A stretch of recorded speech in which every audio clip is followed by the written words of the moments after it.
ومن سيئات أعمالنا من يهده الله فلا مضل له ومن يضلله فلا هادي له ونشهد أن لا إله إلا الله وحده لا شريك له ونشهد أن سيدنا وحبيبنا ومولانا محمدا عبده ورسوله الذي أرسله بالحق بشيرا ونذيرا وداعيا إلى الله بإذنه وسراجا منيرا أما بعد فقد قال الله تبارك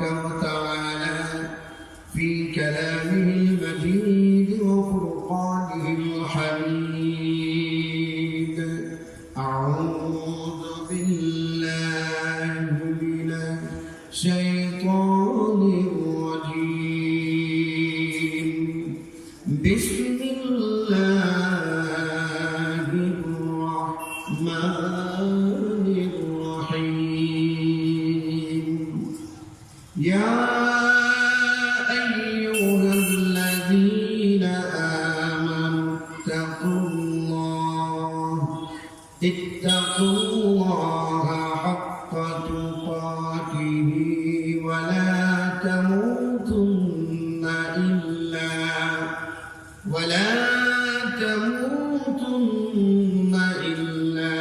وأنتم مسلمون واعتصموا بحبل الله جميعا ولا تفرقوا واذكروا نعمة الله عليكم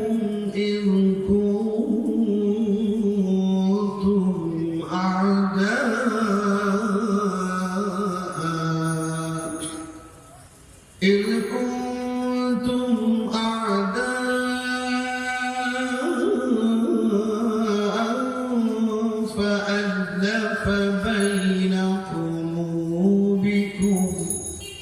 فألف بين قلوبكم فأصبحتم بنعمته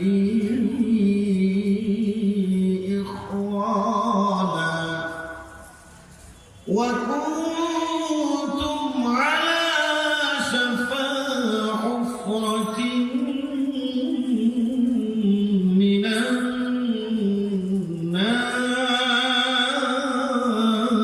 النار فأنقذكم منها كذلك يبين الله لكم آياته لعلكم تهتدون صدق الله العظيم. عن العباس بن عبد المطلب أنه سمع رسول الله صلى الله عليه وسلم يقول ذاق طعم الإيمان من رضي بالله ربا وبالإسلام دينا وبمحمد صلى الله عليه وسلم رسولا رواه مسلم. وقال تعالى في شان حبيبه إن الله وملائكته يصلون على النبي يا أيها الذين آمنوا صلوا عليه وسلموا تسليما اللهم صل على محمد وعلى آل محمد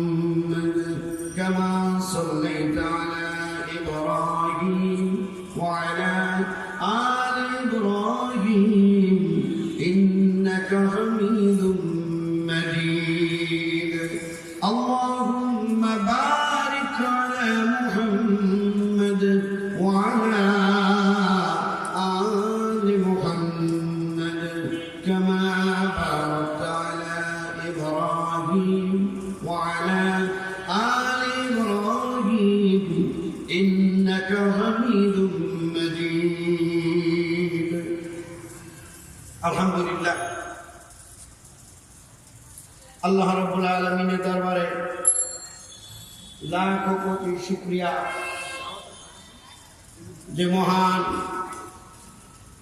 রব্বে করিম রব্বুল আরশ রব্বুল ইজ্জত ওয়াল জালাল আমাদেরকে মেহেরবানি করে এই বনশ্রী এলাকা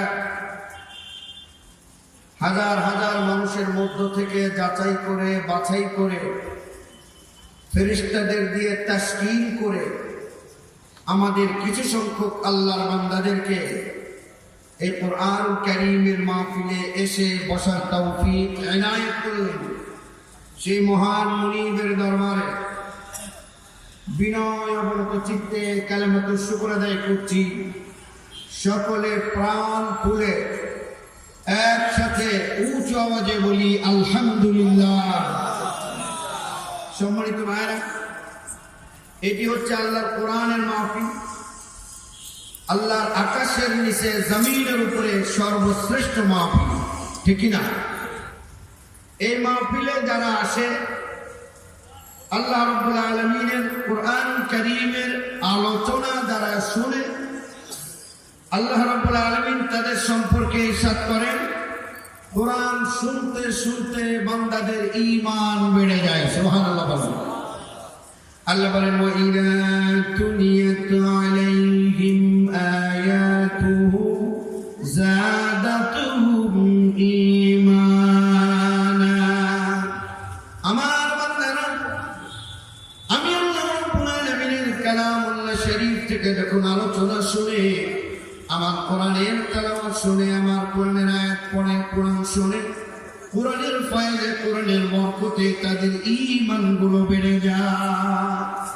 শুধু ঈমান বেড়ে যায় না, ঈমান বাড়তে বাড়তে এমন পর্যায়ে চলে যায় তখন ওই বান্দাগুলো দুনিয়ার সব কিছু ত্যাগ করে সকল কিছুর থেকে আস্থা ভরসা সব কিছু উঠিয়ে গিয়ে ওয়ালা রাব্বিহিম ইয়াতাওয়াক্কালুন। আল্লাহু আকবার। তখন একমাত্র কেবলমাত্র শুধুমাত্র আল্লাহ রাব্বুল আলামিনের প্রতি বান্দা পরিপূর্ণ আস্থা এবং বিশ্বাস রাখে। আলহামদুলিল্লাহ বলেন। তো আমাদের ঈমান, আমাদের আস্থা এবং বিশ্বাস আল্লাহ রাব্বুল আলামিনের উপরে আছে তো? আছে তো? কার কার আছে একটু হাত দেখে আল্লাহু আকবার। লা লিল্লাহি তাকবীর। একটু চাইবা বসেন, কাছে কাছে আসেন একটু, পেছনের লোকজন আসতেছে, জায়গা হচ্ছে খুবই সংকীর্ণ জায়গা, একটু মেহেরবানি করে চেপে চেপে আসুন, কাছে আসুন। আমরা অল্প সময়ের মধ্যেই আমি যে আয়াতে কারিমা তেলাওয়াত করেছি সূরা আলে ইমরানের 102 নম্বর আয়াত, আলহামদুলিল্লাহ বলেন, এবং অসংখ্য হাদিস থেকে মুসলিম শরীফের একটি হাদিস তেলাওয়াত করেছি। এই আয়াত এবং হাদিসের উপরে সংক্ষেপে আলোচনা করব। এরপরে আমরা ইনশাআল্লাহ আল্লাহ রাব্বুল আলামিনের কাছে সাহায্য প্রার্থনা করে দোয়া করে আমরা যার যার ঘরে চলে যাব। আল্লাহ আমাদের তৌফিক এনায়েত করুন, বলেন আমিন। সম্মানিত ভাইরা, আমরা আসছি আল্লাহর কোরআন শোনার জন্য, কথা ঠিক কিনা? আল্লাহর কোরআন শোনার জন্য আসছি। কোরআনের মাহফিল করতে গেলে অনেক সমস্যা অনেক জায়গাতেই হয়। সরকারের পক্ষ থেকে যারা নিযুক্ত বিভিন্ন ব্রাঞ্চের বিভিন্ন মানে কি বলে গোয়েন্দা বাহিনী, এনএসআই, এইসব লোক যারা আছেন তাদের জ্ঞাতার্থে বলছি, প্রথমেই আমরা আজকের এই মাহফিলের মধ্যে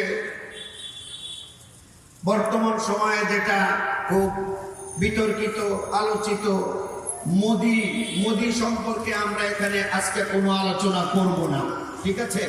আপনাদেরকে আমরা নিশ্চিত করলাম, আপনারা শিওর থাকতে পারেন।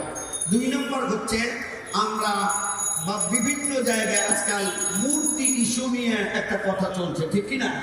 আমরা মূর্তি সম্পর্কিত যত কোরআনের আয়াত আছে আমরা সেগুলোর ব্যাখ্যার দিকে যাব না, এবং সেগুলো নিয়ে আলোচনাও বর্তমানে করব না। এই সব বিষয় এড়িয়ে আমরা যতদূর সম্ভব আমরা আল্লাহর কোরআন থেকে আলোচনা করব। আপনারা কোরআনের আলোচনা শুনতে রাজি আছেন? রাজি আছেন ইনশাআল্লাহ? আল্লাহর কোরআন থেকে যদি আলোচনা করি সরাসরি, তাহলে আপনাদের কারো গায়ে যদি আঘাত লাগে, তাহলে কি আপনারা কোরআন বাদ দিয়ে নিজেরটা ঠিক রাখবেন, না নিজেরটা বাদ দিয়ে কোরআন ঠিক করবেন? কি বলেন? আল্লাহর কোরআন যেমন আছে তেমনই থাকবে। আল্লাহর কোরআন নিয়ে কোনো ষড়যন্ত্র আজ পর্যন্ত সফল হয় নাই এবং হবেও। এই এক সপ্তাহ ধরে আর একটা আলোচনা আমরা শুনছি, সেটি হচ্ছে কি, ভারতে একজন ব্যক্তি রিজভী নামে কুরআন কারীমের 26টি আয়াত বাদ করে দেওয়ার জন্য কোর্টে রিট করেছে। আপনারা খবরটা শুনেছেন কিনা?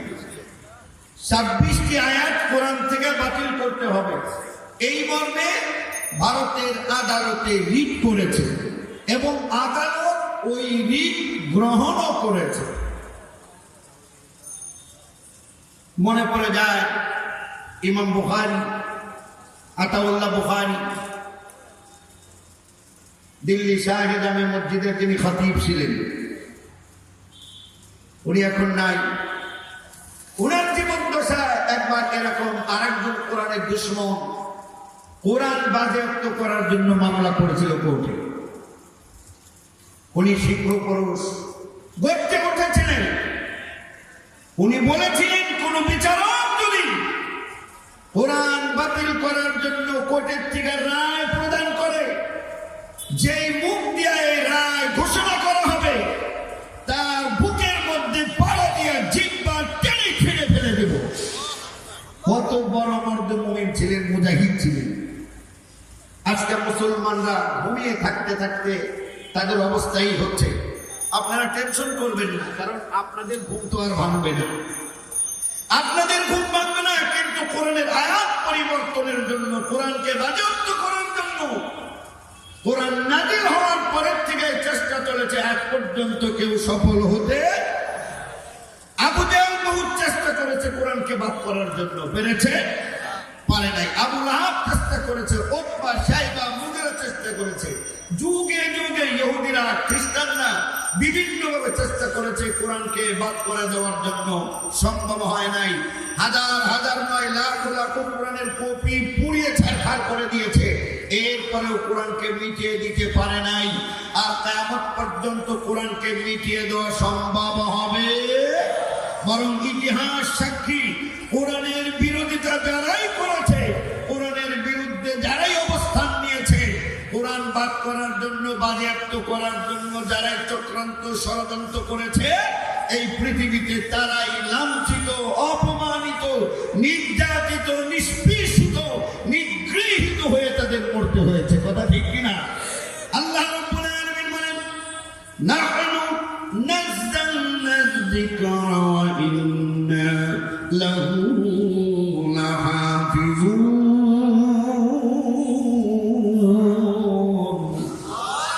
নাহনু নাযালনা যিকর, এই যিকির, এই কোরআন, এটা আমি আল্লাহ নাযিল করেছি। সুবহানাল্লাহ বলেন। এটা নাযিল করেছেন কে? আল্লাহ রাব্বুল আলামিন বলেন, নাহনু নাযালনা যিকর, এই কোরআন আমি আল্লাহ নাযিল করেছি, এটার হেফাজতের দায়িত্ব আমি কোন উম্মতের হাতে দেইনি। দুনিয়ার কোন মানুষের এটার হেফাজতের দায়িত্ব দেই নাই।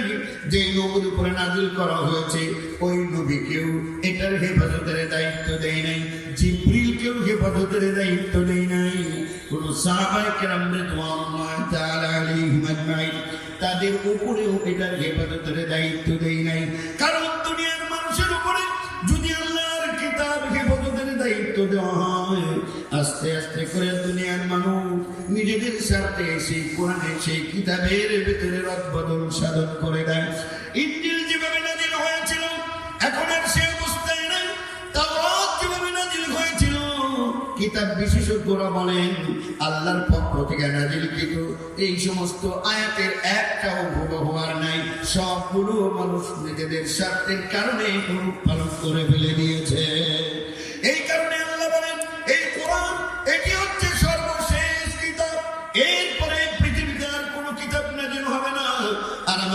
শেষ নবী মুহাম্মদুর রাসূলুল্লাহ সাল্লাল্লাহু আলাইহি ওয়াসাল্লাম, তারপরেও আর কোন নবী আসবে?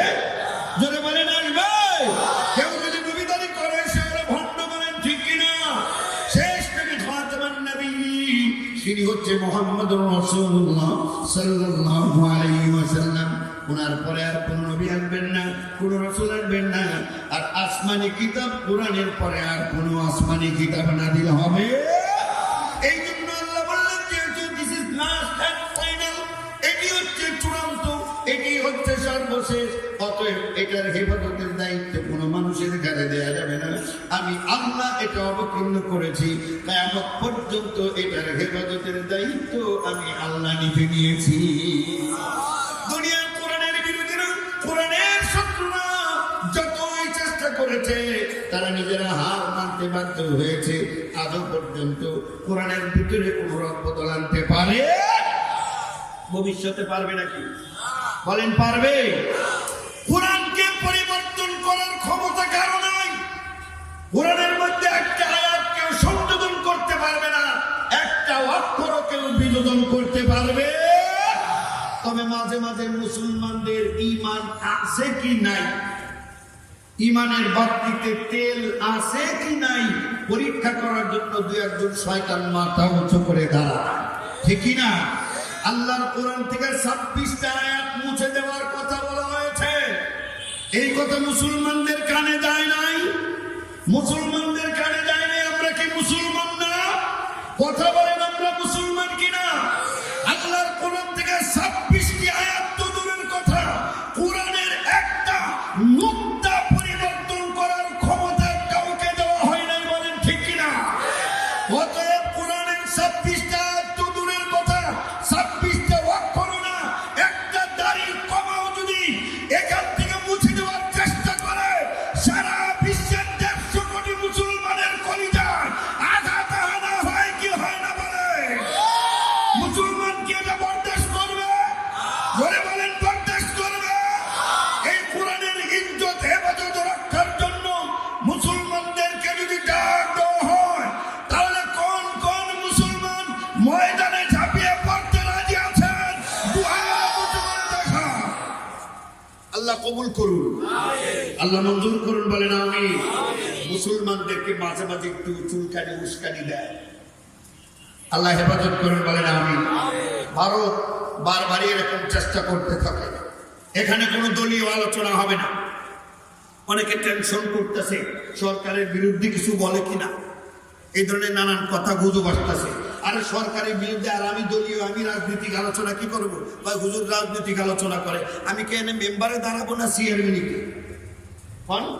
আমার বাড়ি কোথায়, আমি এখানে এসে কি চেয়ারম্যানই করবো? নাই বনশ্রী সোসাইটির সভাপতি পদে আমি দাঁড়াবো। আমার এখানে রাজনীতি করার কোনো দরকার নাই, বলেন ঠিক কিনা? আর যখনও যদিও রাজনৈতিক আলোচনা করি, তাহলে বাংলাদেশের রাজনীতি নিয়ে আমি কোনো আলোচনা করতে রাজি নাই। আমি যদি রাজনীতি নিয়ে আলোচনা করি, তাহলে বিশ্বের সবচেয়ে সেরা রাজনীতি মদিনার রাজনীতি নিয়ে আলোচনা করব, বলেন ঠিক কিনা? আমার নবী যেভাবে মদিনা রাষ্ট্র পরিচালনা করেছিলেন, ওইটা নিয়ে আমরা আলোচনা করতে পারি। খোলাফায়ে রাশিদিন যেভাবে রাষ্ট্র পরিচালনা করছিলেন, তারা যেভাবে রাজনীতি করেছিলেন, তাদের নেতৃত্বে অর্ধ পৃথিবী এসে গিয়েছিল, তারা যেভাবে রাজনীতি করেছিলেন, ওই রাজনীতির আলোচনা করতে পারি। বাংলাদেশের বর্তমান সময়ের রাজনীতি নিয়ে আলোচনা করার কোনো দরকার আমাদের আছে? অতএব আপনারা নো টেনশন, টেনশন ফ্রি থাকেন। আমরা এখানে রাজনৈতিক কোনো আলোচনা করতে আসি নাই। তবে একটা কথা বলবো, আমরা মুসলমান। আমরা কি মুসলমান? কোরআন আমাদের সম্পদ, কোরআন আমাদের কি সবচাইতে বড় সম্পদ, কথা ঠিক কিনা? কোরআনের প্রতিটা অক্ষর, প্রতিটা নুক্তা, প্রতিটা দাড়ি কমার প্রতি আমাদের ঈমান আছে কিনা? আছে কিনা? এই কোরআনের বিরুদ্ধে যে যেখান থেকে বলো, আমরা প্রতিবাদী হয়ে যাব। কারণ কোরআন হচ্ছে আমাদের লাইফ, আমাদের কলিজা। কোরআন হচ্ছে আমাদের হৃদয়ের স্পন্দন, জোরে বলেন ঠিক কিনা? এই কোরআনকে উপেক্ষা করে কোরআনের ব্যাপারে কেউ যদি কোনো কথা বলে, তুমি যে দেশেরই হও না কেন, গোটা বিশ্বের মুসলমান সোচ্চার হয়ে প্রতিবাদ করবে, কোন ঠিক কিনা? আজ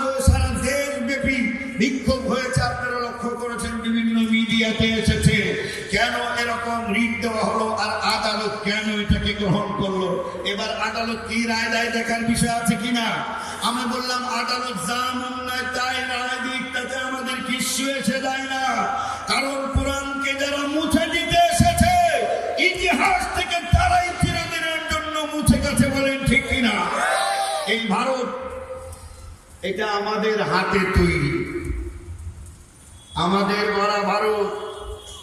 এই দিল্লি আমাদের গড়া, ওই আগ্রার তাজমহল আমরা বানিয়েছি, লাল কেল্লা আমরা বানিয়েছি, কথা ঠিক কিনা। এরপরে দিল্লিতে যা যা এখন আছে সব আমাদের তৈরি। 1 বছর 2 বছর নয়, 800 বছর আমরা এই দিল্লি শাসন করেছি। এটাকে মুসলমান ভুলে গেছেন। 800 বছর আমরা দিল্লি শাসন করেছি। এই পাক ভারত উপমহাদেশ সব কিছু আমাদের হাতের তৈরি, আমরা সুন্দর করে সাজিয়েছি। আমরা আল্লাহর কোরআন দ্বারা চলেছে আমাদের শাসকরা, আমাদের বিচারকরা। এই কারণে 800 বছর মুসলমানরা যেভাবে এই দিল্লি শাসন করেছে, এই পাক ভারত উপমহাদেশ যেভাবে সাজিয়েছে, তখন যদি মুসলমানেরা আপনাদের মতো সাম্প্রদায়িক হতো তাহলে এই পাক ভারত উপমহাদেশে মুসলমান ছাড়া কাউকে পাওয়া যেত না, কথা ঠিক কিনা। 800 বছর পরে আমরা শাসন করেছি। আমরা যদি সাম্প্রদায়িক হতাম আপনাদের একটা কোনাও পাওয়া যেত না। 800 বছর আমরা শাসন করেছি, আর আপনারা 100 বছর হয়ে সারে নাই, এখনো 100 বছর হয় নাই। আপনারা লাখ লাখ মুসলমানদেরকে বিধবাড়ি ছাড়া করেছেন। আপনারা অযোধ্যা কি না করেছেন। আপনারা মুসলমানদের শত শত বছরের ঐতিহাসিক মসজিদ ভেঙে ঘুরিয়ে দিয়ে সেখানে রাম মন্দির নির্মাণ করেছেন, কথা ঠিক কিনা। যেই দিল্লি আমাদের গড়া, আজকে সেখানে গরুর গোশত খাওয়ার অপরাধে মুসলমানদেরকে জবাই করে হত্যা করেছেন আপনারা। যেই দিল্লি আমাদের গড়া, সেখানে আজকে মুসলমানদের মা বোনদেরকে আপনারা বেজ্জতি করছেন। সেখানে মসজিদগুলো ভেঙে দিয়ে রাম মন্দির নির্মাণ করছেন। মনে রাখেন, এই দিন দিন না আরো দিন আছে। যখন যে জাতি জুলুমের সীমা লঙ্ঘন করে সেই জাতির উপর আল্লাহর পক্ষ থেকে গজব এসে চলে, বলেন ঠিক কিনা। অতএব মুসলমানদেরকে বলবো, আপনারা সজাগ হন, আপনারা সচেতন হন, আপনারা জেগে উঠুন আল্লাহর কালামের আওয়াজকে বুলন্দ করার জন্য। যে যেখানে যে অবস্থা আছেন সেখান থেকে আপনাদের সক্রিয় ভূমিকা রাখতে হবে, বলেন ঠিক কিনা। আজ আমরা ঘুমিয়ে গেছি, আমরা হচ্ছি সিংহের জাত। সিংহ যখন ঘুমিয়ে যায়, সিংহ যখন ঘুমিয়ে যায়, ছোট্ট একটা ইঁদুরও আইসা সিংহকে কাতুকুতু দেয়, লাঠি মারে। ইঁদুর ফু দিলে উড়ে যাবে, সেও এক লাঠি মারে, কারণ সিংহ গেছে ঘুমিয়ে। সিংহ ঘুমিয়ে গেছে। আমরা সিংহের জাতি, আমরা ঘুমালে চলবে কে? এই বিশ্বকে সুন্দর করে গড়ে তোলার দায়িত্ব দিয়ে স্পেশাল ভাবে আল্লাহ আমাদেরকে এই দুনিয়ায় পাঠিয়েছে। সুবহানাল্লাহ বলেন। আল্লাহ রাব্বুল আলামিন বলেন, ওয়ালতাকুম মিনকুম উম্মাতুন ইয়াদউনা ইলাল খায়র ওয়া ইয়া'মুরুনা বিল মা'রুফি ওয়া ইয়ানহাউনা 'আনিল মুনকার ওয়া উলাইকা হুমুল মুফলিহুন।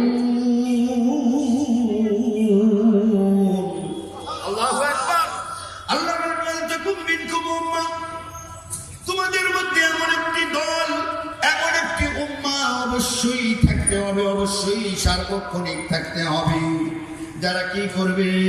ইয়াদউনা ইলাল খায়র, তারা মানুষদেরকে কল্যাণের দিকে ডাকবে, ভালোর দিকে ডাকবে, উত্তম আদর্শের দিকে তারা মানুষদেরকে ডাকবে।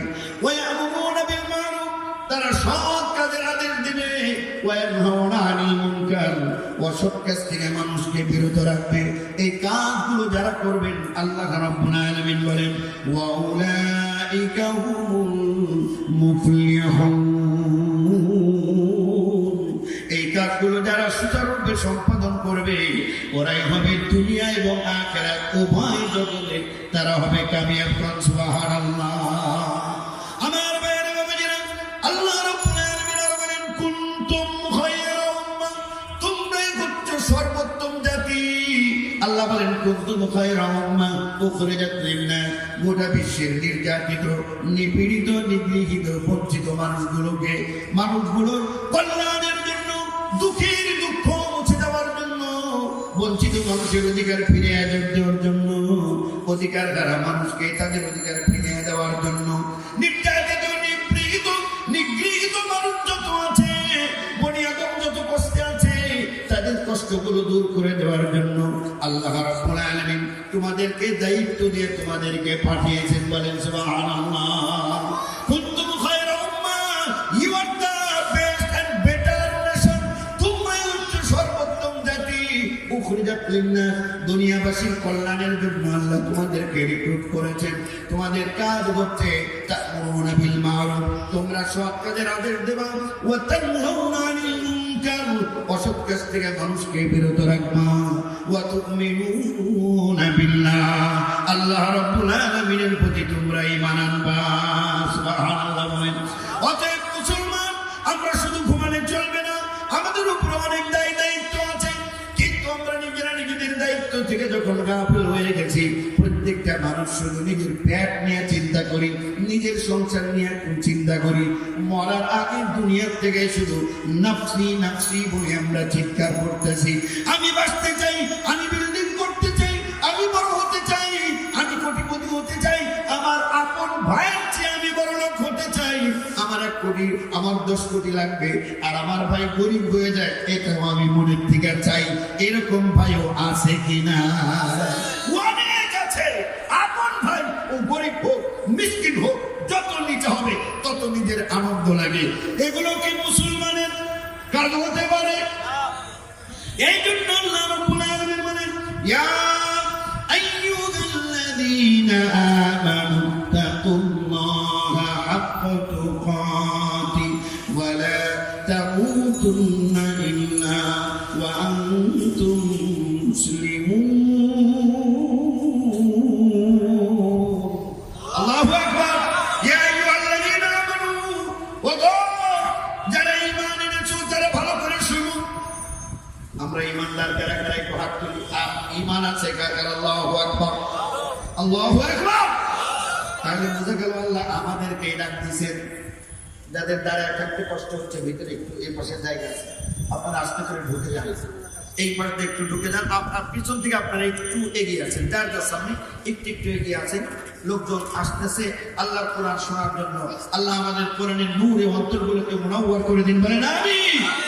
এবারে শুনে আমরা কথা শুনি, যে আয়াতে কারিমা আমি তেলাওয়াত করেছি, ওই আয়াতের উপরে একটু আলোচনা করব। আল্লাহ ডাক দিয়ে, আইয়ুহাল্লাযীনা আমানু, ওগো যারা ঈমানদার, যারা ঈমান এনেছো তারা শোনো। আমরা বললাম আল্লাহ, এই যে আমরা ঈমানদার, আমরা ঈমান এনেছি। এবার আল্লাহ রাব্বুল আলামিন বলেন, ইত্তাকুল্লাহ, আমি আল্লাহকে ভয় করো। সুবহানাল্লাহ বলেন। ভয় করতে হবে কাকে? আমরা ভয় করি কাকে? কাকে ভয় করি? কাকে? আল্লাহকে। আপনারা কাকে? আল্লাহকে। কইছেন? এখন শুনলাম কইছেন কার্পেটে দিছে, মাটিতে বসে কয়, আর আপনারা উপায় বসে কর না, ব্যাপার কথা ঠিক কি? তাহলে একজনের ওখান থেকে এনে একজনের নামাই দেখি কত জোরে কয়। আল্লাহর নাম কি খালি শ্রোতারা কইব, বক্তায় কইব না, সভাপতি সাহেব কইব না, মেহমানরা ডাকি, ওনারা প্রধান অতিথি, অমুক অতিথি, তমুক অতিথি, এমপি মন্ত্রী, ওনারা কি আল্লাহর নাম নিব? এরকম ন্যারোনেস অনেকের ভেতরে আছে, কথা ঠিক কিনা? আল্লাহর নাম আমি যদি নেই, উপকার কি আমার স্বাস্থ্য ভাইয়ের হবে? আর আমি যদি না নেই, উপকার কি আমার ইমাম সাহেবের হবে? না, আমি নিলে আমার লাভ। আলহামদুলিল্লাহ বলেন। আল্লাহ কবুল করুন, মঞ্জুর করুন, বলেন আমিন। আমরা সবাই ভয় করি কাকে? আল্লাহকে। কাকে? আল্লাহকে। পূজা মসজিদে, সব জায়গায়, সব জায়গায় মসজিদে ভয় আছে, বাইরে আল্লাহর ভয় কি? সত্যি কথা কন। মসজিদে ভয় আছে, বাইরে আল্লাহর ভয়। আজকে দেখলাম একজন মসজিদে ঢুকেছে, এরকম করে পায়জামা ভাস করে করে এত দূর উঠাইছে। মসজিদে যে প্যান্ট ভাস করছে, এরকম করে না অনেকে? কারণ মসজিদের ভেতরে গেলে টাকনুর উপরে কাপড় পরতে হবে। আমার নবী বলে মা আসফালা মিনাল কাবাইন ফাহুয়া ফিন্নার, টাকনুর নিচে যে অংশ চলে যাবে ওটা জাহান্নামে চলে যাবে। এই জন্য মসজিদের ভিতরে যখন যায় সুন্দর করে বাস করে প্যান্টটাকে বাস করে টাকনুর উপরে ওঠায়, কারণ মসজিদে যদি টাকনুর নিচে যায় আল্লাহ কিন্তু দেখবে, ঠিক কিনা? আল্লাহ যেন না দেখে, সুন্দর করে টাকনুর উপরে প্রমাণ করে আল্লাহ তাকে দেখো আমার ঠেঙ্গের দিকে, আমি 1 নম্বরের মুসলমান, আমি টাকনুর নিচে প্যান্ট পরি নাই। মসজিদ থেকে যখনই বের হয়ে আসে জুতা পরার আগেই প্যান্টটারে আগে বাস খুলে, ঠিক কিনা? কারণ এখন মসজিদের বাইরে এখন টাকনুর নিচে দেই আর মাটিতে শেষ যায়, আল্লাহ দেখবে না। ও বান্দা, আপনার ধারণা পরিপূর্ণ ভুল ধারণা। আমার আল্লাহ মসজিদেও আছে, আমার আল্লাহ বাইরেও আছে কি নাই? মসজিদে যাই বাইরেও তারই কথা, ঠিক কিনা? মসজিদে চলবে যার আইন, মসজিদের বাইরে চলবে তারই আইন, কথা ঠিক কিনা? কিন্তু আমরা মনে করি না আল্লাহ শুধু মসজিদে এবং আল্লাহর বিধান পালন করতে হবে মসজিদে, মসজিদের বাহিরে আল্লাহর কোনো বিধান নাই। জোরে কর নাউযুবিল্লাহ। এই কারণে আজকে আমাদের সমাজের মধ্যে অসঙ্গতি দেখা যাচ্ছে। মসজিদের ভিতরে নামাজ পড়ে তাকবীর করে কত বড় মুসলমান, কত বড় মুসল্লি, মসজিদ থেকে বেরিয়ে এসে আবার সুদের কারবার করে, আছে কি না? তামুতুন্না ইল্লা ওয়া আনতুম মুসলিমুন। ও হাজী সাহেব, ও ইমাম সাহেব, খতিব সাহেব, ও এলাকার দানবীর সাহেব, আপনি যাই করেন না কেন প্রথম কাতারে নামাজ পড়েন, ঠিক আছে, কিন্তু মরার আগে মুসলমান না হইয়া মইরেন না। মুসলমান হওয়া দরকার আছে কিনা? কোন জায়গায়? মসজিদে। তাহলে আমার প্যান্ট কি শুধু মসজিদেই গুটামু না মসজিদের বাইরে? এই কথা বলে মসজিদ থেকে বাইরে প্যান্ট ছাইড়ে দিলেন কেন? কেন ছাইড়ে দিলেন? কে আপনাকে এই বিধান দিয়েছে যে নামাজের সময় শুধু ভাঁজ করতে হবে, নামাজের পরে আপনার টাকনুর নিচে প্যান্ট পরলে চলবো? এই হাদিস আপনাকে কে শিখিয়েছে? You are a Muslim, you should obey the rules of Islam. আপনাকে ইসলামের প্রত্যেকটি বিধান সব জায়গায় মানতে হবে, বলেন ঠিক কিনা? আমরা শুধু মসজিদের মধ্যে মানতে রাজি, মসজিদের বাইরে কোনো বিধান মানতে রাজি নেই। মসজিদের মধ্যে কেউ যদি নামাজ পড়ে সেদিন তাকাই দেখবে কে? কে দেখবে? আল্লাহ দেখবে। এই জন্য আমরা সুন্দরভাবে দিকে তাকায় থাকি, ডাইনে ভাবে তাকাই না, ঠিক না? কারণ আল্লাহ ডাইনে ভাবে তাকাইতে না করছে, ডাইনে ভাবে তাকাই না।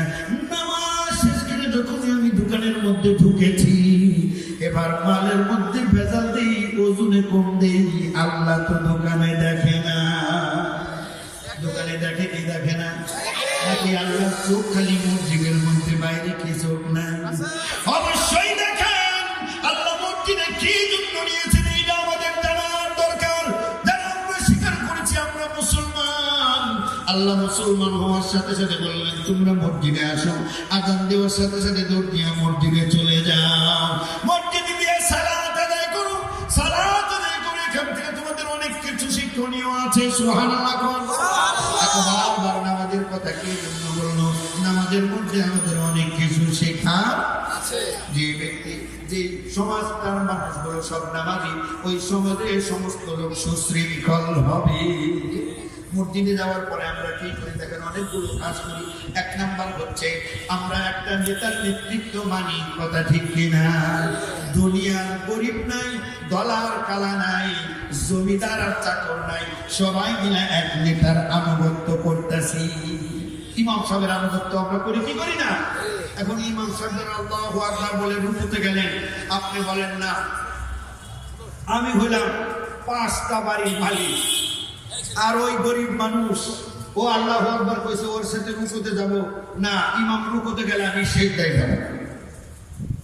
আমি ধনী মানুষ, ইমাম রুকুতে গেছে তাই কি আমি যাবো সিজদায়? আপনার নামাজ হবে? নামাজ হবে?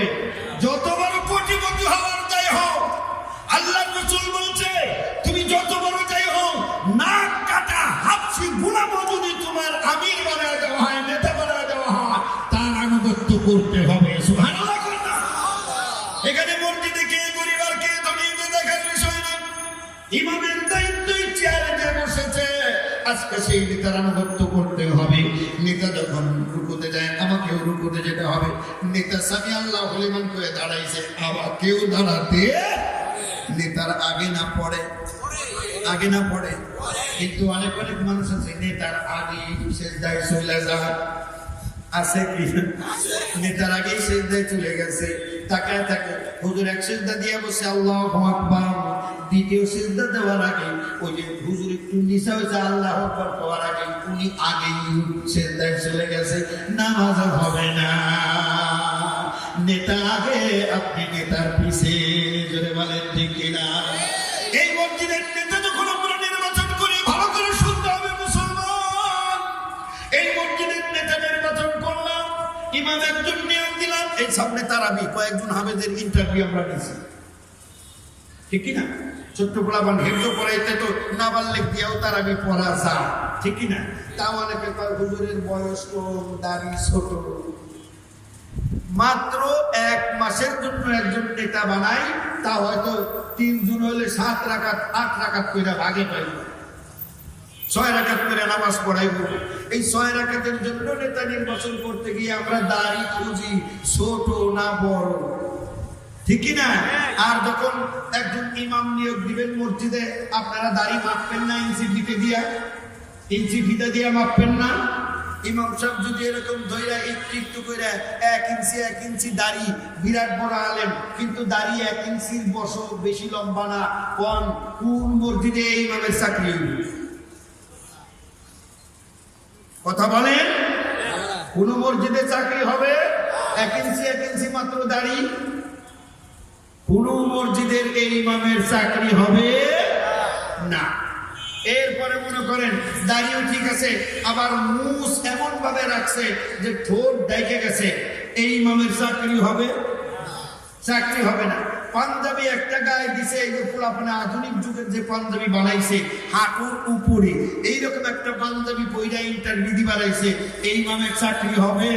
বলেন হবে? এই ইমামের চাকরি হবে না। আর এই ইমামের শেষ পর্যন্ত সবকিছু ঠিকঠাক আছে, এরপরেও খবর নেই ইমামের বউ পর্দা করে কি করে না।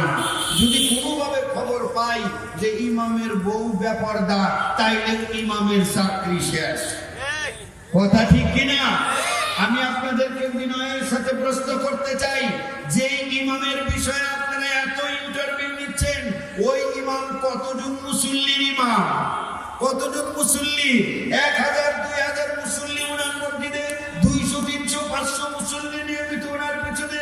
এই 200 300 500 মুসল্লির একজন নেতা নির্বাচন করতে গিয়ে আপনারা যদি ইঞ্চি ফিতে দিয়ে দাড়ি মাপেন, তার পাঞ্জাবি আছে কিনা ঠিক এটা আপনারা দেখেন, তার পোশাক আশাক ঠিক আছে কিনা, তার বউয়ের পর্দা আছে কিনা, এগুলো যদি আপনারা জাস্টিফাই করেন, মুস্তা বড় কিনা, এরপরে তার আচরণ কেমন, তার বিহেভিয়ার কেমন, তার আমল আখলাক কেমন, সব কিছু যাচাই বাছাই করে এই 300 মানুষের ইমাম নিয়োগ করেন। আর যখন দেশের বড় বড় লক্ষ লক্ষ মানুষের এক একজন নেতা নির্বাচন করেন, যখন আপনারা নির্বাচনে আসলে ভোট দেন, তখন কি কেউ যাচাই করেছেন আমি যাকে ভোট দিয়েছি, আমানত দিয়েছি, যাকে দিচ্ছি এই লোক নামাজ পড়ে কিনা, এর দাড়ি আছে কিনা, এর ভিতরে আমানতদারিটা আছে কিনা, এর ভিতরে কোন সুদের সাথে লেনদেন আছে কিনা, এর বউ পর্দা করে কিনা, এগুলোর খোঁজ খবর কোনোদিন আমরা কি কেউ নিয়েছি? আমরা আল্লাহকে শুধু মসজিদে ফালায় রাখছি, বাইরে কোনো আল্লাহ নাই আমাদের দেখে না। এই জন্য মসজিদ থেকে বের হয়ে আসেই সর্বপ্রথম আগে পায়জামাটা খুলে আল্লাহর বিধান লঙ্ঘন করা শুরু করলাম। কথা ঠিক কিনা? জুতা পরার আগে অথবা জুতা পরার সাথে সাথেই পায়জামাটা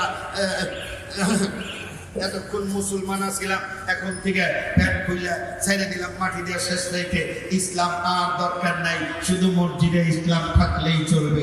আল্লাহ রাব্বুল আলামিন তাই বলেন, ইত্তাকুল্লাহ হাক্কা তুকাতিহি, ও মুসলমান যথাযথভাবে আমাকে ভয় করতে হবে, সকল কাজে হামেশা আমাকে ভয় করতে হবে।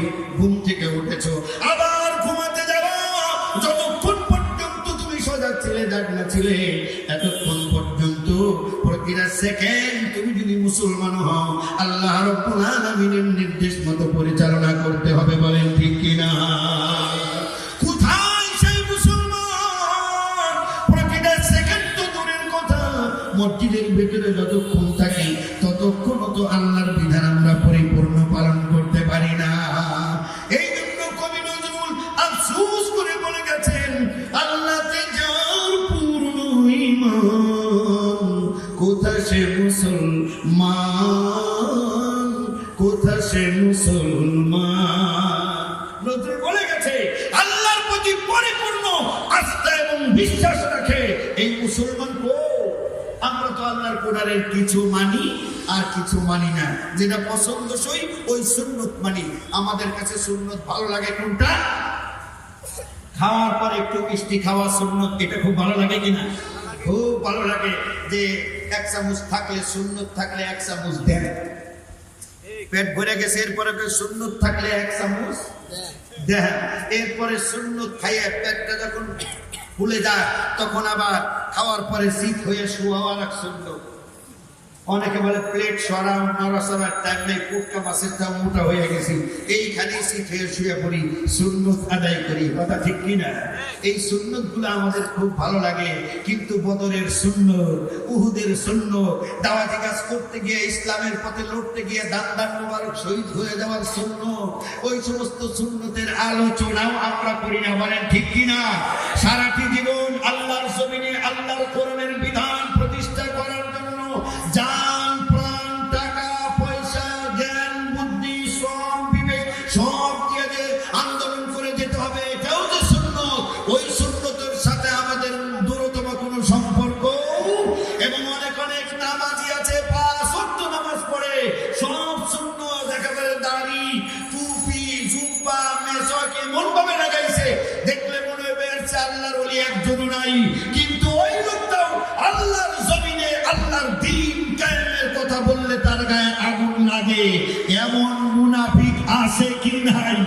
জোরে বলেন, আছে কি নাই? মুনাফিক বাংলাদেশেই বেশি, কারণ 90% মুসলমান আমাদের দেশে। কথা ঠিক কিনা? আপনি যদি বলেন আমি খ্রিস্টান দেখতে চাই, একেবারে খ্রিস্টান, তাহলে আমেরিকায় চলে যান, লক্ষ লক্ষ কোটি কোটি খ্রিস্টান আছে। আপনি বলবেন যে আমি ইহুদি দেখতে চাই, ইহুদি কই পাবো? আপনি ইসরায়েলে যান, ইহুদির অভাব নাই, ঘিস ঘিস করবার লাগছে ইহুদি। কথা ঠিক কিনা? এরপরে যদি করেন মুনাফিক দেখতে চাই, মুনাফিক, তাহলে কই যাইতে হইব? হ্যাঁ, আমার দেশে আসেনি, কম না বেশি? হ্যাঁ, আমাদের দেশেই বেশি, কারণ মুনাফিক ইহুদিদের মধ্যে নাই, মুনাফিক খ্রিস্টানদের মধ্যে নাই, মুনাফিক হয় মুসলমান নামদারির মধ্যে। কথা ঠিক কিনা? মুজাবজাবিন, এদিক সেদিক, এদিক সেদিক, আল্লাহর কিছু আইন মানে আর কিছু আইন মানে না। এর অবস্থা আমাদের মধ্যে আছে কিনা? খুব বড় দানশীল, খুব বড় আলিশা, কিন্তু দান সত্তা যা করতেছে সব আর মানুষকে দেখানোর জন্য করতেছে, এরকম আছে কিনা? যে আমাকে হাজী সাহেব বলবে, আমার নাম বলবে, কিন্তু একটা কথা মনে রাখবেন, মুনাফিকরা চিরদিন সফল হতে পারে, দুনিয়াতে তারা ব্যর্থ হবে, মরার পরে আল্লাহ রাব্বুল আলামিন বলেন, ইন্নাল মুনাফিকিনা ফিদ দারকিল আসফালি মিনান নার। মুনাফিকদের অবস্থান হবে জাহান্নামের সর্বনিম্ন স্তরে। জোরে বলেন নাউযুবিল্লাহ। যার নিচে আর কোনো নিচ নেই, ফিদ দারকিল আসফাল, একেবারে সর্বনিম্ন স্তরে মুনাফিকদের অবস্থান। কারণ এই মুনাফিকরা হচ্ছে এমন রোগ যে মুখে মুখে পরিষ্কার করে দেখায় আমরা সত্যিকারের ইমানদার, ভিতরে ভিতরে তাদের ইমানের সাথে সম্পর্ক একেবারে এমন সাথ দিছে রে ভাই। আবার আমরা কিছু হুজুরও আছি, আমাদের হুজুরদেরও কিছু আছে এরকম। কি করে? ওই বলে যে ভাই সুদ খাইতেছে, সুদ খাওয়াটা বন্ধ করেন না, এই কথা কিন্তু কয় না। বা তো ঘুষখোর কোনো অফিসার আসে না, বলবেন ভাই ঘুষ খাওয়াটা বন্ধ করেন, আপনার কোনো ইবাদত কিন্তু আল্লাহর কাছে কবুল হবে না। হয় ঘুষ ছাড়েন, নয় নামাজ ছাড়েন, দুইটা একসাথে কইরে কোনো লাভ আপনার হবে না। হয় সুদ ছাড়েন, নয় নামাজ ছাড়েন, দুইটা একসাথে কইরে কোনো লাভ আপনার হবে না। এই ওয়াজটা করে না, ওনাকে রেডিমেড আল্লাহর ওলি বানিয়ে দেওয়ার জন্য হুজুররা চেষ্টা করে। ভাই বয়স তো অনেক হয়ে গেল, একটু নবীর সুন্নতটা যদি মুখে রাখতেন, একদিন, 2 দিন, 3 দিন করার পর অথবা 3 দিনের সিল্লা লাগানোর পর উনি চিন্তা করে নবীর সুন্নতের কোনো বিকল্প নাই, আস্তে করে মুখের মধ্যে দাড়ি উঠাই দিছে। সুদ কিন্তু ছাড়ে নাই, সুদ ছাড়ে নাই, মাথায় টুপি, সিজদায় দিয়ে কপালে দাগ ফানিয়ে দিছে, এইরকম লম্বা দাড়ি, অফিসে বসে বসে টেবিলের নিচ দিয়ে ধান্দা করে টাকা নেয়, এরকম অফিসার নাই, অফিসার নাই। হুজুর তাকে বোঝাইছে, তুমি যদি নবীর সুন্নতটা এই রাইখা মরতে পারো, কবরে গেলে ফেরেশতারা দাড়ি দেই এই তান্দা জান্নাতে নিয়ে যাইবে। তুমি যে হারাম খাইতেছো, তুমি যে সুদ খাইতেছো, তুমি যে ঘুষ খাইতেছো, এইটা ফেরেশতারা দেখবেও না, দেখার দরকার নাই। ফেরেশতারা কি এত বড় বোকা? ফেরেশতারা এত বড় বোকা? এই জন্য তো আল্লাহ রাসূল বলেন, ইন্নাল্লাহ লা ইয়ানজুরু ইলা সুওয়ারিকুম ওয়া আমওয়ালিকুম ওয়ালাকিন ইয়ানজুরু ইলা কুলুবিকুম ওয়া আমালিকুম। আমার আল্লাহ রাব্বুল আলামিন তোমাদের সূরত দেখবেন না, কে কত কোটি টাকা কামাইছো আল্লাহ তা দেখবেন না, ওয়ালাকিন ইয়ানজুরু, কিন্তু আল্লাহ রাব্বুল আলামিন দেখবেন না কুলুবিকুম, তোমার মনের অবস্থা কি, ওয়া আমালিকুম, তুমি বাস্তব জীবনে কি কাজ করে বেড়াও, এগুলো আল্লাহ দেখবে। তোমার ওই দাড়ি আর টুপি দেখে আল্লাহ ধোঁকা খায়া বোকা হবে। এই জন্য দাড়ি টুপি সুন্নতে রাখতে হবে, কিন্তু ফরজ আগে মানতে হবে। বলেন ঠিক কিনা? আমি যদি আজকে সমাজে ভালো ভালো দাওয়াত দিই, আমরুল বিল মারুফ, সৎ কাজের আদেশ যত দেই, সবাই খুশি, কিন্তু অসৎ কাজ থেকে যদি বিরত থাকতে বলি, তখনই মন কালা হয়ে যাবে। ঠিক কিনা? আজকাল জুমার আমি বলেছিলাম আপনাদেরকে, যদি বলি 5 ওয়াক্ত নামাজ পড়া দরকার, Awami League, BNP, police, RAB, Hindu, মুসলমান, বৌদ্ধ, খ্রিস্টান সবাই খুশি, সবাই খুশি যে হুজুর খুব সুন্দর ওয়াজ করছে। 5 ওয়াক্ত নামাজ পড়া দরকার, নামাজ হলো বেহেশতের চাবি। কথা ঠিক কিনা? নামাজের দরকার আছে কিনা? সবাই খুশি। আমি বললাম ভাই সামনে রমজান আসতেছে, আল্লাহ তৌফিক দিলে 30টা রোজা কারা কারা রাখার নিয়ত আছে, কারা কারা 30টা রোজা রাখার নিয়ত আছে? আল্লাহু আকবার। আল্লাহ হাতগুলো তুমি কবুল করো, জোরে বলেন আমিন। ওয়াজটা ভালো লাগে কি লাগে না? খুব ভালো লাগে। কিন্তু যদি বলি রমজান মাস আসতেছে, এই রমজান থেকে সুদ 3 দিনের জন্য ছাইরা দিতে হবে। কারণ তুমি যদি সুদ খাও, তুমি মানুষের ইফতারি খাওয়াইবে, নিজে রোজা রাখবা, তোমার শরীরটাই না পাক, তোমার কিসের ইফতারি কিসের রোজা? এই কথা যদি বলি হুজুরের ওয়াজ আর ভালো লাগবে। অফিসে বসে বসে, সেক্রেটারিয়েটে বসে বসে লক্ষ লক্ষ নয়, কোটি কোটি টাকা অবৈধ ইনকাম করতেছো, ওইটার বিরুদ্ধে আমি যদি বলি হুজুরের ওয়াজ তোমার ভালো লাগবে না, লাগবে না? জোরে বলেন ঠিক কিনা? হারামটা করতে বললে ভালো লাগে, হারামটা ছাড়তে বললে, এই জন্য আল্লাহ বলে তা'মুরুনা বিল মারুফ, সৎ কাজের আদেশ, ওয়া তানহাউনা আনিল মুনকার, অসৎ কাজে বাধা দিতে হবে। সৎ কাজের আদেশ করলে সবাই মোটামুটি খুশি। মসজিদের কমিটিতে চাকরি হয়, অনেক ইমামের চাকরি ছুটে যায় প্রথম জুমাই। ঘুষের বিরুদ্ধে ওয়াজ করলে, সুদ ছাড়তে বললে অনেক ইমামের চাকরি চলে যায়। ওই কমিটির লোকজন বলে নামাজ রোজার ওয়াজ করতে পারেন না? কোরআন শরীফের কত আয়াত আছে, 82 জায়গায় নামাজের কথা। নামাজ কেমনি পড়বো ওইটা শিখায়, আপনি সুদ নিয়ে আলোচনা করতে গেছেন কেন? কি দরকার আপনার? কেন সুদ খায়, কেন না খায়, এটা নিয়ে আপনার মাথা কামানোর দরকার কি? কেমনি নামাজ পড়ুন, নামাজ পড়লে কত নেকি, এক সেজদায় কত সওয়াব তাই কর। কথা ঠিক কিনা? কিন্তু ওই সুদ খাও, ঘুষ খাও, তোমার নামাজই যে হবে না, এই কথা কোন মাওলানার আগে শিখায় না। আল্লাহ ওলি রেডিমেড বানায় দিতে চায়, খালি রেডিমেড বানায় দিতে চায়, ভিতরে আল্লাহ ওলি অন্তর থেকে বানাতে চায় না।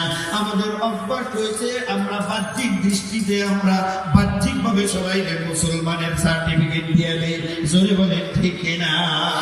এই জন্য আমরা যারা আপনাদেরকে ভালোবাসি, অনেক মুসল্লিদের সাথে ইমামের সম্পর্ক আছে, অনেক দিন ধরে গ্রেড করে অফিসার তার বাসায় যায়, দাওয়াত দেয়, দাওয়াত খান, খুব ভালো সম্পর্ক। কানে কানে কোনোদিন ভয়েও কয় নাই ভাই ঘুষ বহুত খাইছে, এবার একটু সাইরা দেন, এই কথা জীবনেও কয় না। দাওয়াত দিলে মাঝে মাঝে কয় একটু দাড়ি রাখেন, মাথায় একটা পাতলা টুপি পইরেন, ওই দাড়ি আর টুপি দেখে দুনিয়ার মানুষ বোকা হয়ে যাইতে পারে, ধোঁকা খেয়ে বোকা বনবে, কিন্তু আল্লাহ রাব্বুল আলামিনের কাছে ওই দাড়ি টুপির 4 পয়সার দাম নাই, বলেন ঠিক কিনা?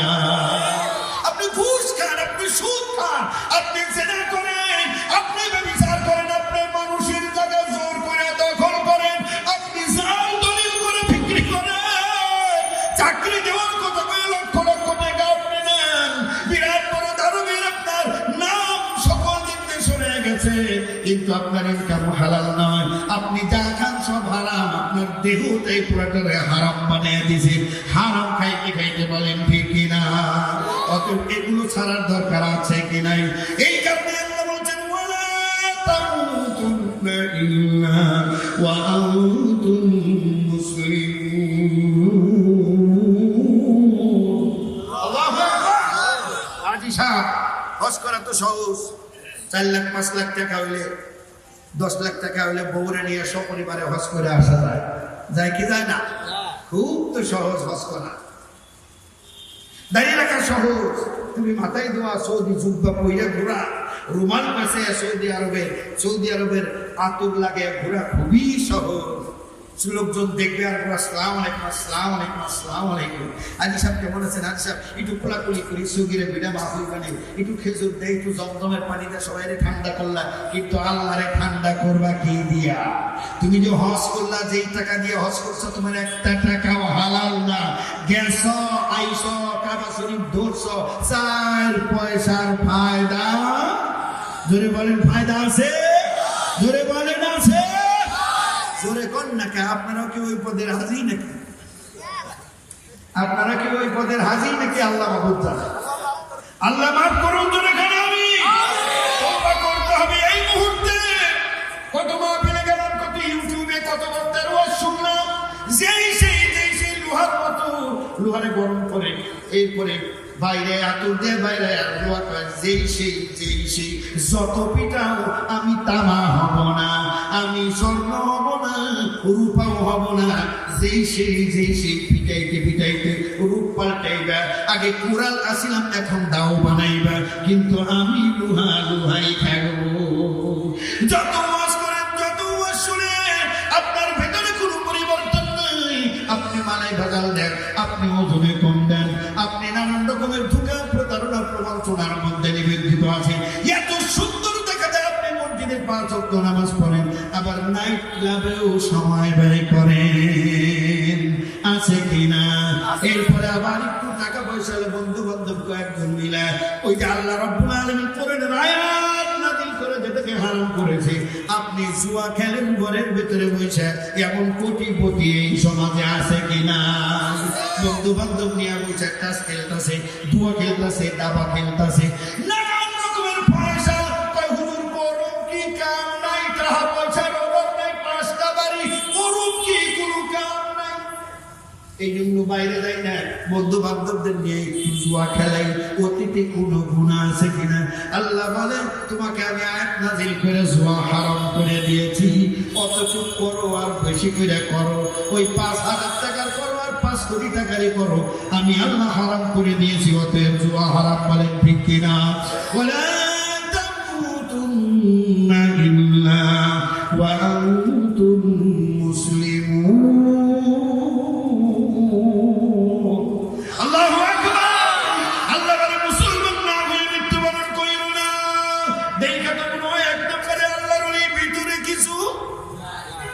দুর্নীতিতে ভরা, দুর্গন্ধ যদি দেখা যায় তো তার চরিত্র এমন ভাবে বেশভূষা নিয়ে সে নাইট ক্লাবে যায়, সে ঘুষ খায়, সে মদের বারে যায়, মদ খায়, আবার মসজিদ কমিটির আবার সেক্রেটারি সভাপতির পদ, নাউজুবিল্লাহ কইবেন না? সব জায়গায় খালি প্লাস মাইনাস করতেছে, প্লাস মাইনাস। সুদ খাইলে আমার গুনাহ হবে, নামাজ পড়লে আমার নেকি হবে, প্লাস মাইনাস হয়ে যাবে, জান্নাতে যাবো ফ্রি। নাউজুবিল্লাহ বলে। ওই যে বলছিলাম একদিন একজনে গরু চুরি করে আছে, কোরবানি দিব, কি চুরি করছে? গরু চুরি করছে। মনে মনে চিন্তা করতেছে চুরি করলে গুনাহ হয়, আর কোরবানি দিলে কি হয়?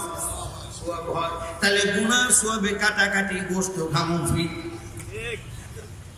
আজকে আমাদের অবস্থা তাই হয়েছে, বলেন ঠিক কিনা? কিন্তু এরকম পেট ধরলে কোনো কাজ হবে?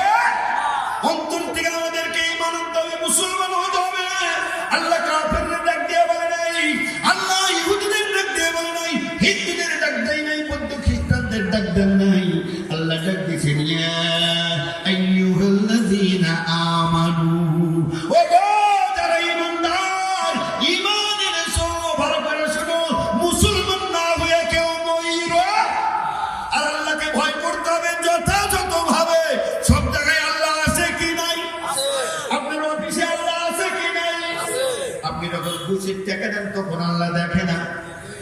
এই যে রমজান মাস সামনে আসতেছে, হোটেলের মালিক গুলা হোটেল তো তালা দিব, বন্ধ করবো নাকি আল্লাহর জন্য পর্দা করবো? মুসলমানদের ডাক দেবে, ভিতরে আয়, জনমের খাওয়া খা। আমি 4 দিনটা ঢেকে দিতেছি, আল্লাহ দেখবে না, জনমের খাওয়া খা, বাইরে খাস না। আসে কি না? বান্দাদেরকে ডেকে ডেকে ভিতরে নিয়ে খাওয়াবো, পেট ভরে খা, আল্লাহ দেখবো। জোরে কর নাউজুবিল্লাহ, জোরে কর নাউজুবিল্লাহ। আল্লাহ শুধু দেখাই না, আলিমুন বিযাতিস সুদূর, তোমার মনের ভিতরে কি জল্পনা কল্পনা করতেছো ওটাও আল্লাহ রাব্বুল আলামিন দেখেন। জোরে বলেন ঠিক কিনা? অতএব আল্লাহর ফাঁকি দেওয়া যাবে? ফাঁকি দেওয়া যাবে? দুনিয়ার সবাইকে ফাঁকি দেওয়া যাবে, আল্লাহ রাব্বুল আলামিনকে ফাঁকি দেওয়া যাবে না। এই জন্য নমিনাল মুসলিম, নামে মাত্র মুসলমান হয়ে কোনো লাভ নাই, আমাদের কামের মুসলমান হতেই। আল্লাহ বলছে মুসলমান না হয়ে মইরো না হাজী সাহেব, ও বিশ্বাস হুজুর লক্ষ লক্ষ মুরিদ আছে, মুসলমান হইয়া মইরে। আজকালে কি আর বলবো, দুঃখের কথা, এই লক্ষ লক্ষ মুরিদ, লক্ষ লক্ষ মানুষ বিশ্বাসের কাছে যায়, আবার নাম দিছি আমরা হক্কানি। কি হক্কানি নাম দেই না? এর জায়গায় জায়গায় মোরে মোরে পিসাব একটা হয়ে নাম দিল হক্কানি দরবার শরীফ, হক্কানি পীর। এরা দিনদার ইমানদার, কিন্তু হক্কানি কারা? আল্লাহ রাসূল সাল্লাল্লাহু আলাইহি ওয়াসাল্লাম, দেখেন একটা উদাহরণ দিই আপনার মাধ্যমে। রাসূল সাল্লাল্লাহু আলাইহি ওয়াসাল্লাম বলছেন, 2 পদের হাত আছে, একটা নিচে একটা উপরে, কোন হাত উত্তম? উপরের হাত উত্তম না নিচের হাত উত্তম? কোনটা উত্তম? উপরের হাত না নিচের হাত? কথাটা কি আপনারা বুঝছেন? এই যে আমি আপনাদের দরবারে আজকে আসছি, এই যে আমি ওয়াজ করতে আসছি, আমার যাতায়াত ভাড়াকে আমি দিব না, আপনারা দিবেন? কি কমিটির লোকজন দিব না? আমি যে আসছি, আমার আসা যাওয়ার খরচ এই যারা আমার দাওয়াত দিয়ে আনছে তারা দিবে, ঠিক কি না? এখন আপনি যখন পীর সাহেবের দরবারে 1 লাখ লোক চলে গেছেন, কয় লাখ গেছেন, যাতায়াত খরচ কেন দিব? হক্কানি দিব না? হক্কানির দরবারে গেলেন, হক্কানি দিব না যাতায়াত খরচ? দিব না। হক্কানি হাত কি উপরে না নিচে? হক্কানি কি দেয় না নেয়? জোরে কর। নেবই না, আবার হক্কানি হয় কেমনি? আমার তো বুঝে আসলো না। রাসূল কইছে উপরের হাত উত্তমের, নিচের হাত অধমের। অধম কি কইরা হক্কানি হয় আমার তো বুঝে আসে না। বলেন ঠিক কিনা? কি বেঠিক কিছু কইলাম? বেঠিক কইলাম? মুরিদ যত পারো বাড়াও, হিন্দু পর্যন্ত মুরিদ করে এমন হক্কানি আছে। গর্ব করে আমার দরবারে হিন্দুও মুরিদ আছে। আচ্ছা, কোন কালেমা কইরা হাতে হাত নিয়ে মুসলমান মানে হিন্দুরে মুরিদ করছেন আমার বোঝান। খালি ওর সংখ্যা কোয়ান্টিটি বাড়ানো চাই, কোয়ালিটির কোনো দরকার নেই, কোয়ান্টিটি বাড়াও। হিন্দু বৌদ্ধ খ্রিস্টান বুঝি না, খালি বাড়াও। যত হাত বাড়বে 10 টাকা করে হলেও তত বাড়বে। কথা ঠিক কিনা? আর যদি হইতো যে দরবারে যারা আসছে বিশ্বাস কেবলা 10 টাকা করে থাকো, প্রত্যেককে দিয়ে দিব, যাতায়াত খরচ পুরাটা তো পারলাম না, 10 টাকা করে দিয়ে দিলাম। এইরকম নিয়ে যদি থাকতো, 1 লাখ মুরিদ গেলে কয় লাখ? 10 টাকা করে প্রত্যেককে দিলে কয় লাখ লাগে? 10 লাখ টাকা। পরবর্তী বছর কি মুরিদ বাড়াইতে কইতো না কমাইতে কইতো? হিসাব কত মুরিদ কমা, কেউ দাওয়াত দিস না। এবছর কিন্তু 10 লাখ যায় আসলো, পরে আবার ভিটামাটি বিক্রি করতে হবে, ঠিক কিনা? আর এখন ভিটামাটি বিক্রি করে না, প্রত্যেক বছর নতুন নতুন করে এক একটা শখ কিনা ফেলায়, এক একটা এলাকা শুদ্ধ কিনা ফেলাইতেছে, সব হক্কানি। কথা ঠিক কিনা? জোরে বলেন।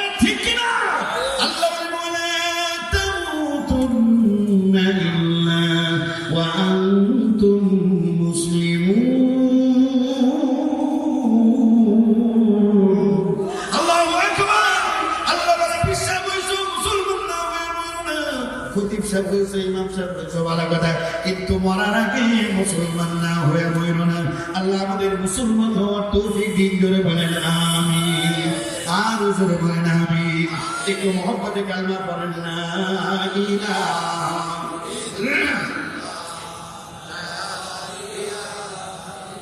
কত বাজে?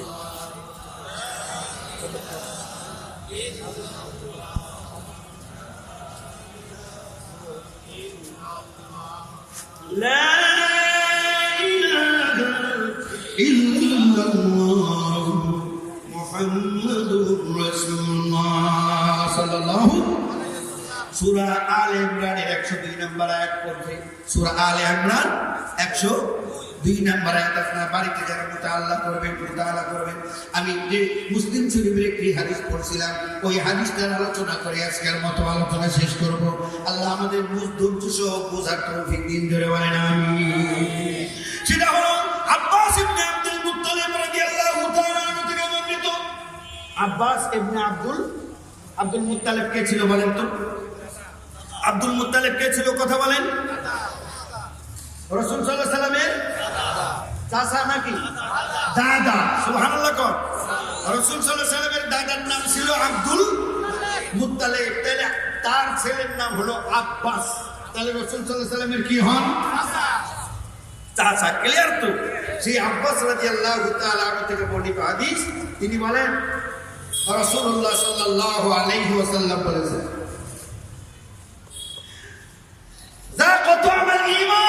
ওই ব্যক্তি তার ইমানের স্বাদ পেয়েছে। ইমানের একটা মজা কিন্তু আছে। ইমানের মজা আছে না? যারা মসজিদে 10 টাকা বা গরিবরে 10 টাকা দান করে আসলেন, ভিতরে শান্তি আছে কিনা? আছে না? আর যারা মসজিদ থেকে ডাইরেক্ট বাইরে এসে পিছিয়ে ঘুরছে, স্যার এটাও দেন নাই, তার কেমন যেন একটা সুরা ভাব লাগে, একটা অপরাধী ভাব লাগে, যে টাকা তো 5টা ছিল, দিলে তো দিয়ে পারতাম, কিন্তু দিলাম না, কেমন লাগে। আর যে দিয়ে গেছেন সে কিন্তু ইমানের মজা পাইছে। কথা ঠিক কিনা? হয়তো তার বলেন রাসূলুল্লাহ সাল্লাল্লাহু আলাইহি ওয়াসাল্লাম বলেছেন, যাকাতুল ঈমান, ওই ব্যক্তি যার ইমানের স্বাদ পরিপূর্ণ পেয়েছে, মান রাদিয়া বিল্লাহি রাব্বা, যে ব্যক্তি রব হিসেবে আল্লাহকে পেয়ে পরিপূর্ণ খুশি হয়ে গেছে। জোরে বলুন সুবহানাল্লাহ। আমাদের রব কে? জোরে বলেন কে? সবাই বলেন কে? কোটিপতিরাও বলেন কে? আমাদের রব। এটা আপনার খুশি না বাজার, নাকি অন্য কোন রবের দরকার আছে? আল্লাহ আমার রব, এই রবি আমার। আল্লাহ আমার রব, এই রবি আমার সব। দমে দমে তুম মনে তারি অনুভব। আল্লাহু আকবার। তিনি আমার রব, তিনি আমার সব, তিনি ছাড়া আর কারো কোনো দরকার। এবার আল্লাহকে রব হিসেবে পাওয়া যারা খুশি, অন্তর থেকে যদি খুশি হন, তাহলে ওই আল্লাহর বিধান পালন করা দরকার আছে কি নাই? ওই আল্লাহর বিধানের দরকার আছে কি নাই? ওই আল্লাহর হুকুম পালন করা দরকার আছে কি নাই? আল্লাহর হুকুম পালন করব কোথায়? মসজিদে। আল্লাহর আইন মতো চলবে আল্লাহর মসজিদ, কিন্তু এই সমাজটা আল্লাহর আইন মতো চলবে না। তাতে আপনারা খুশি আছেন ঠিক কিনা?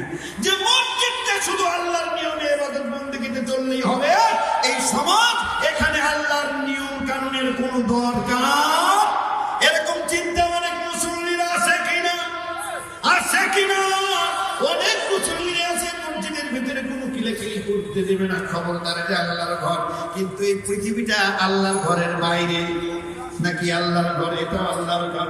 মসজিদ হলো ছোট্ট ঘর, এই পৃথিবীটা হচ্ছে বড় ঘর। এই মসজিদ যেমন আল্লাহর আইন দ্বারা চলে, এই সমাজটাও রাষ্ট্রটাও আল্লাহর আইন দিয়ে চলতে হবে। এই যুক্ত বলছে আল্লাহকে রব হিসেবে পায় তুমি খুশি, অতএব আল্লাহর আইন ছাড়া আর কারো আইন আমরা চাই না। জোরে বলেন ঠিক কিনা? আল্লাহর হুকুম ছাড়া কারো বিধান আমরা পালন করতে রাজি নাই। আল্লাহর বিধানের বাইরে কারো বিধান আমরা পালন করতে রাজি নাই। আল্লাহর শাসন ছাড়া কারো শাসন আমরা মানতে রাজি নাই। এইভাবে যে ব্যক্তি কঠিন ভাবে দৃঢ় শপথ নিতে পারবে, পারবে, ওই ব্যক্তি বলতে পারবে আমি আল্লাহকে রব হিসেবে পায়া খুশি। জোরে করুন সুবহানাল্লাহ। এরপরে 2 নম্বর হচ্ছে কি ওয়াবিল ইসলামি দীনা, আর দ্বীন হিসেবে, জীবন ব্যবস্থা হিসেবে, ইজম হিসেবে, মতবাদ হিসেবে ইসলামকে পেয়ে আমি খুশি। সুবহানাল্লাহ। আমাদের জীবন ব্যবস্থার নাম কি? জোরে বলেন। আরবি কইলে বেশি বুঝবেন। আমাদের দ্বীনের নাম কি? দ্বীনের নাম দ্বীন ইসলাম। এটা হলো আরবিতে বলে দ্বীন, বাংলায় বলে জীবন ব্যবস্থা, ইংরেজিতে বলে ইজম, মতবাদ। এইটা হচ্ছে আমাদেরটা ইসলাম। জোরে বলেন ঠিক কিনা? ইসলাম ছাড়া অন্য কিছু, হ্যাঁ জোরে বলেন, ইসলাম ছাড়া অন্য কিছু মানি না, মানবো না। কথা ঠিক কিনা? এটা কি আপনি বলতে পারবেন মুখে হাত দিয়ে? এটা কি অন্তর থেকে বলা যায়? ইসলাম ছাড়া অন্য কিছু, ইসলাম ছাড়া অন্য কিছু মানি না, মানবো না। কারণ আমি মুসলিম, আমার জীবন ব্যবস্থা, আমার ইসলাম, আমার মতবাদের নাম হচ্ছে ইসলাম, এবং একমাত্র মতবাদ মুসলমান। আজকে কথা বললে আপনার মুখটা কালো হয়ে যায়, আপনার রাজনৈতিক স্লোগানের সাথে মিলে না। ও মুসলমান, আপনার গর্ব করা উচিত, অহংকার করা উচিত। এই পৃথিবীতে যত মানবরচিত মতবাদ আছে কোনটাই কমপ্লিট নয়, কমপ্লিট নয়। একমাত্র মতবাদ, একমাত্র ইজম, আল্লাহর দেওয়া ইসলাম, এটি হচ্ছে পরিপূর্ণ। জোরে করুন সুবহানাল্লাহ। অতএব আপনার তো গর্ব করা উচিত, আমার ইজম, আমার জীবন ব্যবস্থা পরিপূর্ণ। সারা বিশ্বে শান্তি প্রতিষ্ঠা করতে হলে ইসলামের কোনো বিকল্প নেই। বলেন ঠিক কিনা? এই ইসলাম মানুষকে শান্তি দিয়েছে, ইসলাম মানুষকে সুখ দিয়েছে, ইসলাম মানুষকে নারীর মর্যাদা ইসলামই দিয়েছে। নির্যাতিত, গৃহহারা, বঞ্চিত মানুষের পাশে গিয়ে ইসলাম দাঁড়িয়েছে।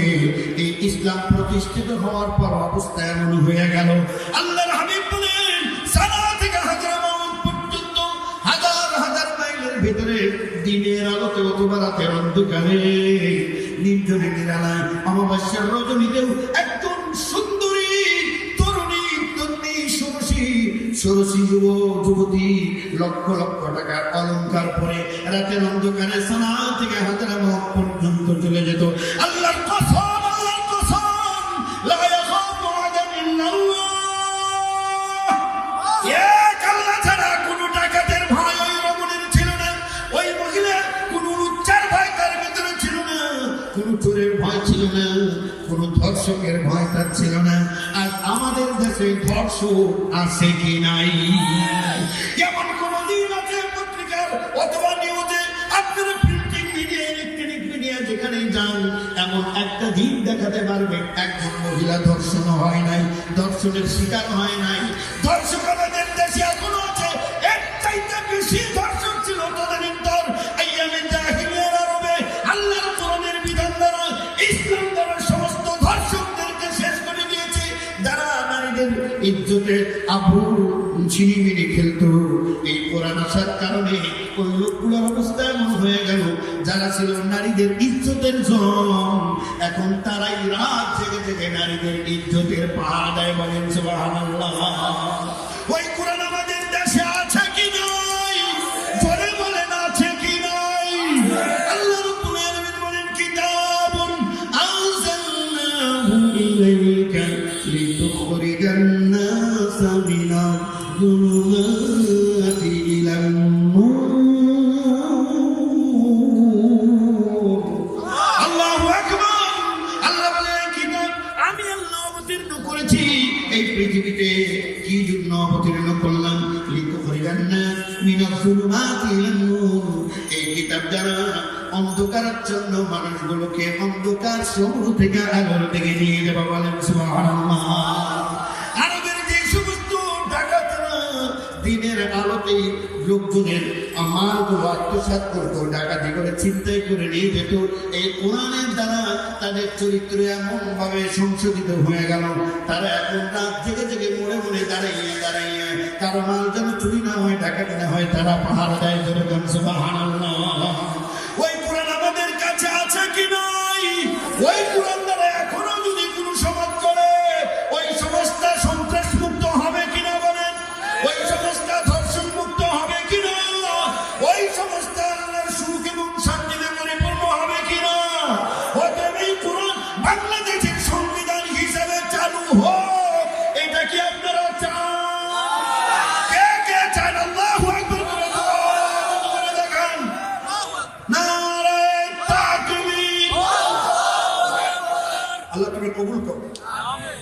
হাতগুলো কবুল করো, মঞ্জুর করো, বলেন আমিন। আমরা আবার দরজা খোলা ঘুমাতে চাই, আমরা আবার দরজা খুলে ঘুমাতে চাই। আমার রাস্তাঘাটের ইট পাথর যথাযথ জায়গায় যেন যথাযথ ভাবে পড়ে থাকে, আমরা এই দোয়া চাই, কোন ঠিক কিনা? আমরা এমন সমাজ চাই না যে এই সমাজে রাস্তার পিচ পর্যন্ত চেটে চেটে খেয়ে ফেলে। 3 মাস হলো না রাস্তা বানাইছে, এখনই বাজারের কুকুরের মতো চামড়া উঠে গেছে। এরকম হয় কি হয় না? আমরা এমন একটা সমাজ চাই, আমরা যেন দরজা খুলে ঘুমাতে পারি, কোনো চোরের ভয় থাকবে না, ডাকাতের ভয় থাকবে না। আমার মা বোনেরা স্কুলে যাবে, কলেজে যাবে, ইউনিভার্সিটিতে যাবে, যেখানেই যা, আমরা যেন নিশ্চিন্তে ঘরে থাকতে পারি যে না, মান সম্মান নিয়ে গেছে, আবার মান সম্মান নিয়ে ঘরে ফিরে আসবে। এরকম একটা সমাজ কি আমরা চাই না? আমাদের দেশে একটা মানুষও হাত পাতবে না, ভিক্ষুক হিসেবে ভিক্ষা চাবে না, এমন একটা সমাজ কি আমরা চাই না? আজ রাস্তাঘাট, হাটে, বাজারে, লঞ্চে, ফেরিতে, যেখানেই যান, আপনার জামা টেনে ধরছে, 1 টাকা দাও, 10 টাকা দাও, 1 মুঠ খাবার দাও, কথা ঠিক কিনা? এমন একটা সমাজ আমরা চাই, যে সমাজে একটা ভিক্ষুকও থাকবে না, কারো কাছে কেউ হাত পাতবে না, হাত পাতবে তারই কাছে যিনি আমাদের রব, জোরে বলেন ঠিক কিনা? এমন একটি সমাজ আমরা যদি চাই, এমন একটি সমাজ যদি আমরা বিনির্মাণ করতে চাই, 1 নম্বরে এই সমাজের নাগরিক হিসাবে নিজেকে সম্পূর্ণ মুসলমান হিসাবে তৈরি করতে হবে। এই 3.5 হাত বড়ির মধ্যে আমরা যদি ইসলাম কায়েম করতে পারি, তাহলে আমার পরিবারটা ইসলামিক হবে, বলেন ঠিক কিনা? পরিবারটা যখন ইসলামিক হবে, প্রত্যেকটা পরিবার যখন ইসলামিক হবে, তখনই সোসাইটি, এই সমাজটা ইসলামিক হবে।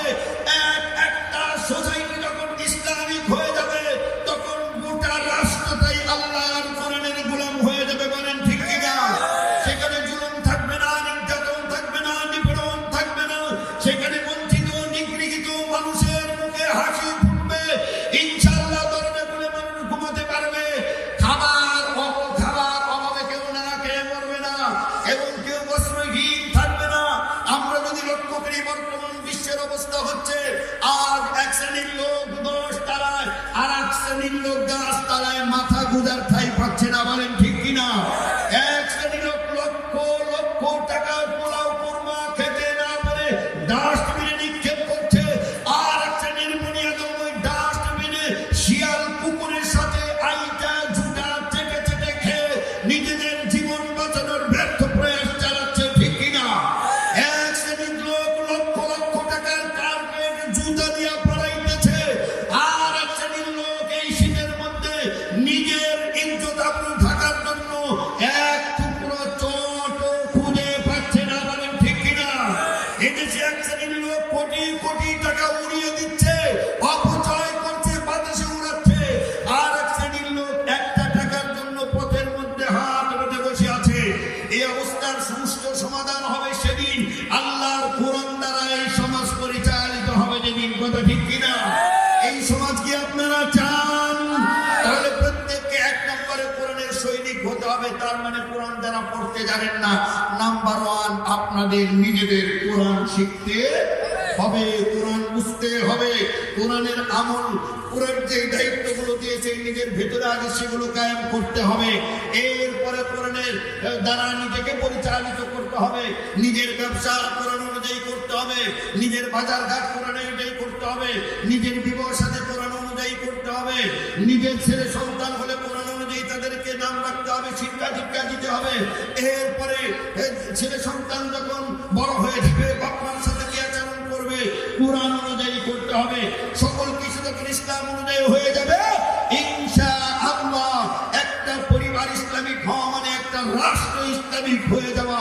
আল্লাহ আমাদের সেই তৌফিক দান করুন, সকলে বলেন আমিন, আর জোরে বলেন আমিন। সম্মানিত ভাইরা, যে হাদিসটা আলোচনা করেছি, 1 নাম্বার হচ্ছে রাদিতু বিল্লাহি রাব্বা, আমরা রব হিসাবে কাকে পাইয়া খুশি? আর কোন রবের দরকার আছে? এরপরে আমরা দিন হিসাবে, জীবন ব্যবস্থা হিসাবে কোনটা পেয়ে খুশি? ইসলাম পেয়ে আমরা কি খুশি? Islam is the complete code of life, এটি হচ্ছে মুকাম্মেল নিজামে হায়াত। 3 নাম্বার হচ্ছে নবী মুহাম্মদ সাল্লাল্লাহু আলাইহি ওয়াসাল্লাম রাসূলা, বিশ্ব নেতা হিসেবে আপনার নেতা, আমার নেতা, বিশ্ব নবী মুস্তাফা মুহাম্মদ এইটা পায় কি আপনারা খুশি? যারা যারা খুশি তারা একটা সুখের সংবাদ, খুশির খবর তাদেরকে দিচ্ছি। আপনারা জানেন, ওয়াজে অনেক জায়গায় শুনেছেন, আল্লাহ রাব্বুল আলামিন আমাদেরকে সর্বপ্রথম আলমে আরওয়াহ, রূহের জগতে সৃষ্টি করেছিল। সকল রূহ আমরা একখানে ছিলাম। আল্লাহ একটা প্রশ্ন করেছিল না? কি প্রশ্ন? আলাস্তু বিরাব্বিকুম, am I not your Lord? আমি কি তোমাদের রব নই? এই প্রশ্নটা করছিল। আমরা তখন কি বলছিলাম? আলু বালা, অবশ্যই আপনি আমাদের রব। বলেন কি আপনি ছাড়া আমাদের আর কোন রব? এই কথা আমরা ঘোষণা করেছিলাম কি করি নাই? এই কথা আমরা ঘোষণা করেছিলাম। আল্লাহ রাব্বুল আলামিন বলে, যাও এবার মৌখিক স্বীকৃতি দিয়েছো, তোমাদের দুনিয়া নামক পরীক্ষাগারে পাঠাইলাম, পরীক্ষা দিয়ে আসো, তোমরা রব হিসাবে কানে মানো। এইটা আমরা দেখতে চাই। আল্লাহ আমাদেরকে দুনিয়ায় প্রেরণ করলেন। Now come to the main point. আমরা যখন এই দুনিয়া থেকে আমরা কবরে চলে যাব, আমাদের প্রশ্ন হবে কিনা? কয়টা? 3টা প্রশ্ন আমাদেরকে করা হবে, কথা ঠিক কিনা? 1 নাম্বার প্রশ্ন কি হবে? মার রব্বুকা। কি প্রশ্ন হবে? মার রব্বুকা। দেখেন, আলমে আরওয়াহ যে কথাটা শিখিয়ে দেওয়া হয়েছে, দুনিয়া থেকে মৃত্যু করার পর 1 নাম্বার প্রশ্ন মার রব্বুকা। ও বান্দা, 40-50 বছর তুমি জীবিত ছিলে, রব হিসাবে কার আইন মাইনাইছো? জবাব দাও। রব হিসাবে তুমি কার বিধান প্রতিষ্ঠা করার জন্য সময়, শ্রম, টাকা পয়সা খরচ করেছো? জবাব দাও। যারা আল্লাহর আইন প্রতিষ্ঠার জন্য নিজের শ্রম, নিজের মেধা, নিজের বুদ্ধি, নিজের যোগ্যতা, নিজের সময়, নিজের টাকা পয়সা সব কিছু খরচ করে গিয়েছে, ওর মুখটা অটোমেটিক্যালি বেরিয়ে যাবে রব্বি আল্লাহ। আমার রবকে ধরে বলেন কে? আল্লাহ রাব্বুল আলামিন আমার রব। কবরে প্রথম প্রশ্নের উত্তরটা হয়ে গেছে, সুবহানাল্লাহ বলেন। আর 2 নম্বর প্রশ্ন কি বলবেন? ওয়ামা দীনুকা। বান্দা, দুনিয়াতে কোন ইজম প্রতিষ্ঠার জন্য সংগ্রাম করে আসছো? কোন মতবাদটার পেছনে তুমি সময় ব্যয় করেছো? ওয়ামা দীনুকা, হোয়াট ওয়াজ ইউর রিলিজিয়ন? কোনটা ছিল তোমার মতবাদ? তখন যে ব্যক্তি ইসলাম প্রতিষ্ঠার জন্য, এই ইসলাম মানে আল্লাহর পরিপূর্ণ কোরআন, বলেন ঠিক কিনা? রাসূল সাল্লাল্লাহু আলাইহি ওয়াসাল্লামের হাদিস, এগুলোকে সমাজে আইন হিসাবে প্রতিষ্ঠিত করার জন্য টাকা, কড়ি, সময়, শ্রম সবকিছু ব্যয় করে গেছে। ওর মুখ দিয়ে অটোমেটিক্যালি বেড়ে যাবে দীনি আল ইসলাম। সুবহানাল্লাহ বলেন। আমার জীবন ব্যবস্থার নাম কি? ইসলাম ছাড়া আমি অন্য কিছু মানি নাই, আমি মানতে রাজি ছিলাম না। ইসলাম সমাজে প্রতিষ্ঠিত করার জন্য আমি সর্বোত্তম চেষ্টা করেছি। আমার জান দিয়েছি, আমার মাল দিয়েছি, আমার টাকা করে দিয়েছি। আমি প্রয়োজনে জেল খেটেছি, আমি প্রয়োজনে রিমান্ডে গেছি। কিন্তু ইসলাম ছাড়া অন্য কোনো ইজম, কোনো মতবাদের পিছনে আমি 1 সেকেন্ডের জন্য সন্তুষ্ট ছিলাম না। রাদিয়া বিল্লাহি রাব্বা ওয়া বিল ইসলামি দীনা। আল্লাহ আমার রব, ইসলাম আমার জীবন ব্যবস্থা, এগুলো পেয়ে আমি খুশি ছিলাম। সুবহানাল্লাহ বলেন। 3 নম্বর প্রশ্ন কি? ওয়ামান নাবিয়ুকা, হু ওয়াজ ইউর লিডার? কে ছিল তোমার নবী? কে ছিল বিশ্ব নেতা? আমার নেতা, তোমার নেতা বিশ্বনবী মুস্তাফা। এই স্লোগানের সাথে কি আপনাদের পরিচয় আছে? নবীর চেয়ে বড় কোন নেতা আছে? নবীর চেয়ে চরিত্রবান কোন মানুষ বিশ্বে আছে? নবীর চাইতে আদর্শ কোন নেতা বিশ্বে জন্ম হয়েছে? হওয়ার সম্ভাবনা আছে? আল্লাহ রাব্বুল আলামিন আমার নবীর চরিত্রে গুড সার্টিফাই করে কোরআনে আয়াত নাযিল করে দিলেন, ওয়া ইন্নাকা লাআলা খুলুকিন আযীম। নবী হে, আমি আপনাকে সর্বোত্তম চরিত্রে ভূষিত করেছি। জোরে বলেন সুবহানাল্লাহ। এর চাইতে চরিত্রবান কোন নেতা বিশ্বে পাওয়া যাবে? আর আমরা যাদের পিছনে ঘুরি, চরিত্র যে কি কয় চিনেই তো না, মানে চিনেই না চরিত্র কাকে বলে।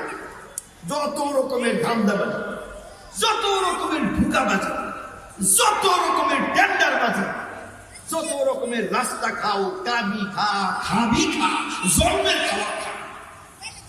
গরিব মানুষের জন্য বিদেশ থেকে তেল আইছে, দেশের থেকে বিস্কুট আইছে, এই করোনার মধ্যে আহারে কি আর কব, সাল আসছে করোনার মধ্যে সবাই ইয়াদাসি করতেছে, আল্লাহ জানে কোন সময় মরে যায়। সবাই ঘরের মধ্যে ডরাইছেন না, এখন না একটু সাহস বাড়ছে। প্রথম যখন করোনা আসলো তখন ভয় পান নাই, ঘরের থেকে কেউ বাইরে হয় না। পুলিশে কইছে ডিউটি দাও, পুলিশও ডরাইছে, আইলে রাস্তায় গেলে যদি উইরা ধরে আমাদের। সবাই করোনার ভয়ে তটস্থ। ওই সময়ও নেতাজির ডর নাই, উনি চাল চুরি কইরে গুদাম করতেছে, নাউজুবিল্লাহি মিন যালিক। পর্দা হারে অনাহারে মানুষ বইরে রাখছে, ঘর থেকে বের হওয়া যাবে না, তাদের জন্য তেলের ব্যবস্থা করছে। তেল চুরি হয়েছে কি হয় নাই? খালি কি হয়েছে রে ভাই, বক্স খাট খুলে দেয়, ভিতর ভরা তেলের উপরে শুয়ে রয়েছে। শেষ পর্যন্ত এই স্টাইল কোথায় হারাবে, কোথায় লুকাবে, ধরা খাওয়া দাওয়ার সম্ভাবনা, পুকুরের মধ্যে নিয়ে সব চাল ছাইড়ে দিছে। জোরে কর নাউজুবিল্লাহ। সেই চাউল সব খুলে গ্যাস হয়ে পুকুরের সব মাছ সুদ্ধা মারা গেছে। এগুলো তো সব আমেরিকার অমুসলিমদের ঘটনা বললাম নাকি? এগুলা সব সেই ইসরায়েলের ইহুদিরা করছে না? মুসলমান তো কখনো এই কাজ করে নাই নাকি মুসলমান করেছে? আল্লাহ বলে ওয়ালা তামুতুন্না ইল্লা ওয়া আনতুম মুসলিমুন। নাম আব্দুর রহমান, আব্দুল্লাহ, আব্দুর রহিম, ঠিক আছে, তোমার দাড়িও আছে, তোমার মাথায় টুপিও আছে, তুমি ঈদের জামাতের আগে যাও, মসজিদের জুমার দিন পয়লা কাতারে বসো, কিন্তু মুসলমান না হয়ে মৃত্যুবরণ কইল। কথা ঠিক কিনা? অতএব আমার নেতার মতো আদর্শ কোন নেতার জন্ম হয়েছে, কোন নেতার জন্ম হবে, এখন পর্যন্ত হবে না। স্লোগান দিতে হবে, তোমার নেতা আমার নেতা, ধরে তোমার নেতা আমার নেতা। যারা অন্তর থেকে এটা মেনে নিতে পেরেছেন, কিয়ামতের দিন না মরার পরে ফেরেশতা যখন জিজ্ঞেস করবে মুনকার নাকি, তিনটা প্রশ্ন। আমার রব্বুকা, কার আইন মাইনে আইছো? আপনি কি আল্লাহর আইনের পক্ষে আছেন? কে আছেন আল্লাহর আইন চান? কে আন্দাজে হাত উঠাই না, আপনি না লেনিনের আইনের জন্য দৌড়ান। আর যে উঠাইলেন ফট করে এই অভ্যেসকে বাঙালি, হুজুকে বাঙালি। আপনি কার্ল মার্কসের মতবাদ চালু করার জন্য দৌড়ান না, আপনি লেনিনের মতবাদ চালু করার জন্য দৌড়ান না, আপনি ন্যাশনালিজম, কমিউনালিজম, ক্যাপিটালিজম, যত ইজম আছে এগুলোর পিছনে আপনি দৌড়ান না। আপনি কেন বললেন যে আমি আল্লাহর আইন প্রতিষ্ঠার জন্য একমত? কেন এই মিথ্যা কথা বলেন? এই মুনাফিকি ছেড়ে দেন, তওবা করে নতুন করে আল্লাহর আইন প্রতিষ্ঠার জন্য কাজ করতে রাজি আছেন কে? এবার আল্লাহু আকবার করে হাত তোলেন। নারায়ে তাকবীর। কথা কি বুঝে আসছে? অবিল ইসলামী দীনা, এই জীবন ব্যবস্থা হিসাবে, ইজম মতবাদ হিসাবে একমাত্র ইসলামকে পায় কারা খুশি? আমি একটু দেখতে চাই। ইসলামী মতবাদ পায় একটু খুশি? ইসলাম দ্বারা এই দেশ চলুক, আপনারা কি চান? ইসলামী ব্যক্তিত্ব যারা এই দেশের শাসনভার তাদের হাতে দিতে কি রাজি আছেন? আল্লাহ কবুল করুন, বলেন আমিন। এরপরে 3 নম্বর হচ্ছে বিশ্ব নেতা হিসাবে মানতে হবে সাইয়্যিদনা মাওলানা মুহাম্মদ সাল্লাল্লাহু আলাইহি ওয়াসাল্লাম। আপনারা কি রাজি আছেন? আমরা লেনিন চাই না, আমরা কার্ল মার্কস চাই না। দুনিয়ার কোনো আলতু ফালতু নেতার মতাদর্শ প্রতিষ্ঠার জন্য আমরা কাজ করতে পারি না। আমরা উম্মতে মুহাম্মাদি, বিশ্বের সবচেয়ে শ্রেষ্ঠ নবীর উম্মত, আমরা সবচেয়ে চরিত্রবান মানুষের অনুসারী আমরা, বলেন ঠিক কিনা? অতএব সেই নবীর আদর্শ বাস্তবায়নের জন্য আপনারা রাজি আছে? যদি অন্তর থেকে রাজি থেকে কাম করতে পারেন, কিয়ামতের দিন মরার পরে যখন আপনাকে জিজ্ঞেস করবে মার রব্বুকা, অটোমেটিক বলে দেবেন রব্বি আল্লাহ। ওমা দীনুকা, তোমার দিন কি? বলবে দীনি আল ইসলাম। ওমা নবিয়ুকা, ওমান নবিয়্যু, কে তোমার নবী, কে তোমার নেতা ছিল? মুখ দিয়ে অটোমেটিক বেড়ে যাবে মুহাম্মাদুর রাসূলুল্লাহ সাল্লাল্লাহু আলাইহি ওয়াসাল্লাম। আল্লাহ আমাদের সকলকে বুঝার তৌফিক দান করুন, সকলে বলেন আমিন। অনেকে না বুঝে সকাল সন্ধ্যা তাসবিহ পড়ে, 7 বার ফজর কইরা, 7 বার মাগরিব কইরা, রাদিতু বিল্লাহি রাব্বান ওয়া বিল ইসলামি দীনা ওয়া বি মুহাম্মাদিন সাল্লাল্লাহু আলাইহি ওয়াসাল্লাম নবিয়্যা, কয় কি কয় না? রাদিতু বিল্লাহি রাব্বা ওয়া বিল ইসলামি দীনা ওয়া বি মুহাম্মাদিন সাল্লাল্লাহু আলাইহি ওয়াসাল্লাম। কন্যা আপনারা কয়বার পড়েন? কেউ 3 বার পড়ে, কেউ 7 বার পড়ে। সাপের মন্ত্র পড়ছে, বাম মন্ত্র পরে কিছু বুঝে না, উনিও সাপের মন্ত্র পড়ছে, উনি কিছু বুঝে নাই, উনি মুনাফিকি করতেছে। রাদিতু বিল্লাহি রাব্বা, সকাল সন্ধ্যা আল্লাহর কাছে স্বীকার করতেছে যে এই দোয়া 7 বার করে পড়লে বেহেশতে যাওয়া যাইব, কিন্তু দোয়ার মর্ম বুঝে নাই, মর্ম বুঝে নাই। এই জন্য তো মাঝে মাঝে বলি যে মর্ম বুঝার দরকার আছে, ঠিক কিনা? উনি বলতেছে আল্লাহর আমি রব হিসেবে পেয়ে খুশি, আল্লাহ ছাড়া আর কারো আইন মানি না, ইসলাম আমার জীবন ব্যবস্থা, বিল ইসলামে দীনা ওয়া বি মুহাম্মাদিন সাল্লাল্লাহু আলাইহি ওয়াসাল্লাম রাসূলান নাবিয়্যা, মুহাম্মদ সাল্লাল্লাহু আলাইহি ওয়াসাল্লাম আমার আদর্শ নেতা।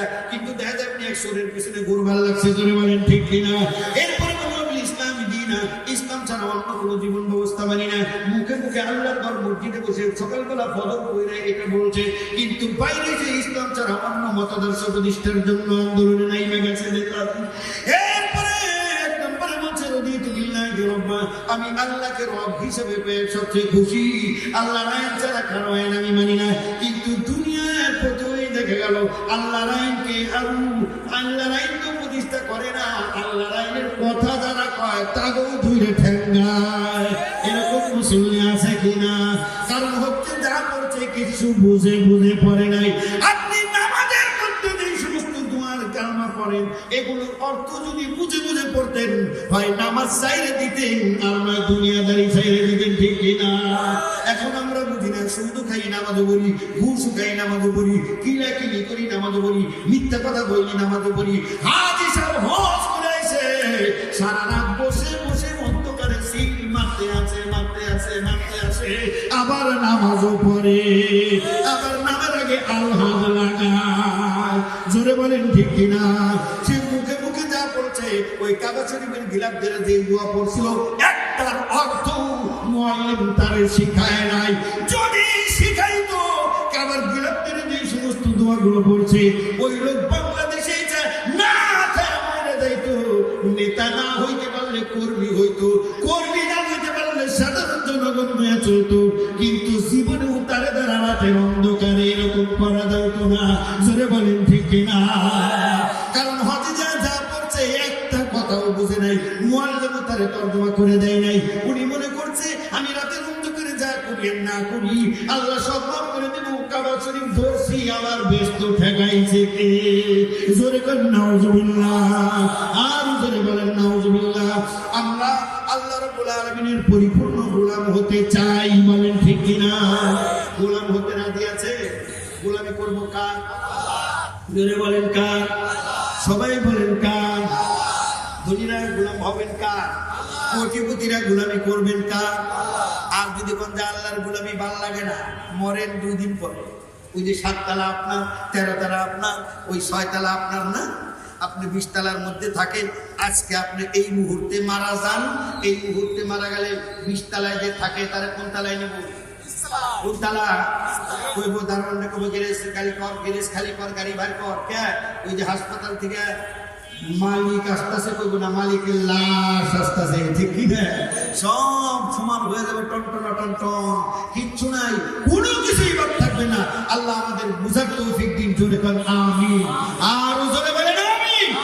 সম্মানিত উপস্থিতি, দীর্ঘক্ষণ আপনাদের সামনে কোরআন এবং হাদিস থেকে কিছু আলোচনা করলাম। আমরা এই যে কি মাদ্রাসা কাসিমুল উলুম দারুল কোরআন মাদ্রাসার পক্ষ থেকে আজকে এই মাহফিলের আয়োজন করছে, আলহামদুলিল্লাহ বলেন। সময় ভালো না, প্রচারণাও তেমন বেশি করতে পারি নাই, অনুমতি পাওয়াও খুব কষ্টকর, ঠিক কিনা?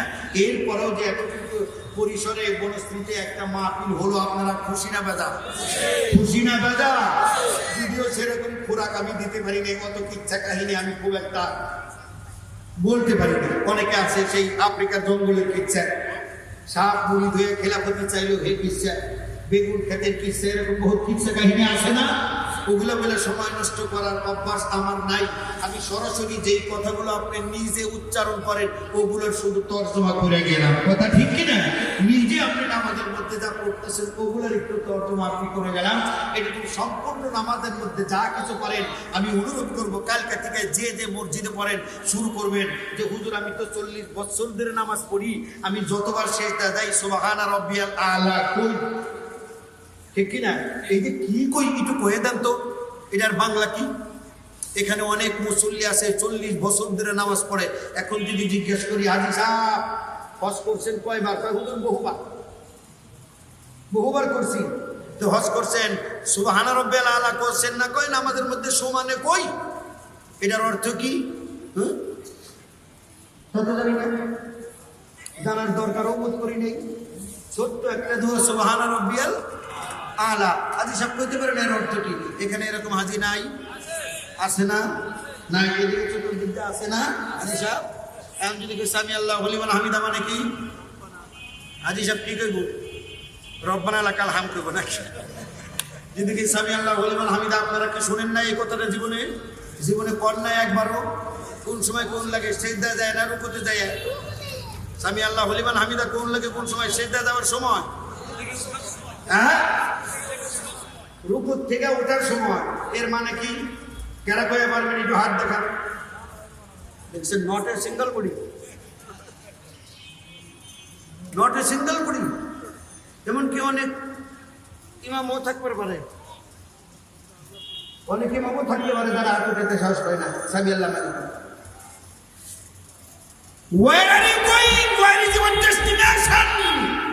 আল্লাহ ডাকতেছে ফাইনা কলহাম। কি পাগলামি শুরু করছো তোমরা? এগুলা পাগলামি ছাড়া কিছু না। 40 বছর ধরে সামি আল্লাহু লিমান কও, একটা দিন জানতে ইচ্ছে করলো না যে আমি কি কই? ছোট্ট ছোট্ট শব্দ রব্বানা লাকাল হামদ মানে কি? Don't know, we know need to know the meaning. জানি না, জানার দরকারও নেই। নামাজ পড়তেছি, বেসতে চলে যাবো। 40 বছর ধরে নামাজ পড়তেছে, কপালে সিজদার দাগ, ইয়াকানা বুদু মানে বুঝে না। ইয়াকানা বুদু অর্থ কি জানে না। আল্লাহ আমাদের বোঝার তৌফিক দিন, বলেন আমিন। ইমাম সাহেব, মুয়াজ্জিন সাহেব যারে পান 200 টাকা অগ্রিম দিয়ে, বাবারে তাড়াতাড়ি আমার এই ছোট্ট ছোট্ট সুবহান রাব্বিল আলা মানে কি? জন্ম করে কইছি, এখন শিখতে চাই। সামি আল্লাহ মানে কি রে? রব্বানা লাকাল মানে কি? শিখা যাইব না? শিখা যাইব না? খাতা নিয়ে কলম নিয়ে ডায়েরি নিয়ে তর্জমা করে দেবেন। এই ইমাম পারে না, ওই ইমামের কাছে দাও। এই মুয়াজ্জিন পারে না, ওই মুয়াজ্জিনের কাছে দাও। বেশি বেশি করে দৌড়াও, আল্লাহ এই দৌড়ের মধ্যে বরকত দিয়ে দেবে। তাইলে না নামাজ পড়া মজা পাইবে, ওই নামাজি জীবনে সুদ খাইব না। আর বর্তমানে যে নামাজ চলতেছে, কপালে খালি বইলে বইলে ডাক বানাইব।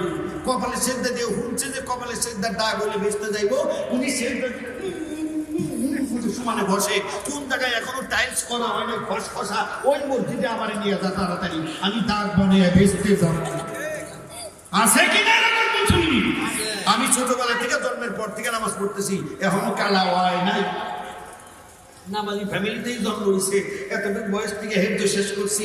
ওই যে নামাজ যে পড়তেছি এখনো কালা দাগ হয় নাই। অনেকে 3 মাস জায়গায় ছাড়তে পারে না, এক চিল্লা দিতে দিতেই 40 দিন পরে কালা দাগ বানায় নিয়ে এসে। আজিব তামাশা। এই কালাদার দিঘা না দুটো খাই মুখা বানিয়ে তারা ব্যস্ত দেয়। তাহলে কেরা কোন শয়তানি এরকম বুদ্ধি দিছে? আল্লাহ আমাদের হেদায়েত দিন, বুঝার তৌফিক দিন, বলেন আমিন। সম্মানিত ভাইরা, এই মাদ্রাসার পক্ষ থেকে কয়জন? 5 জন কোরআনে হাফিজকে আজকে দস্তারবন্দি পাগড়ি দেওয়া হবে। আলহামদুলিল্লাহ বলেন। খুশি না বেজার? আপনারা খুশি না বেজার? একটা যদি জিজ্ঞেস করি মুখস্থ বলতে পারবেন না।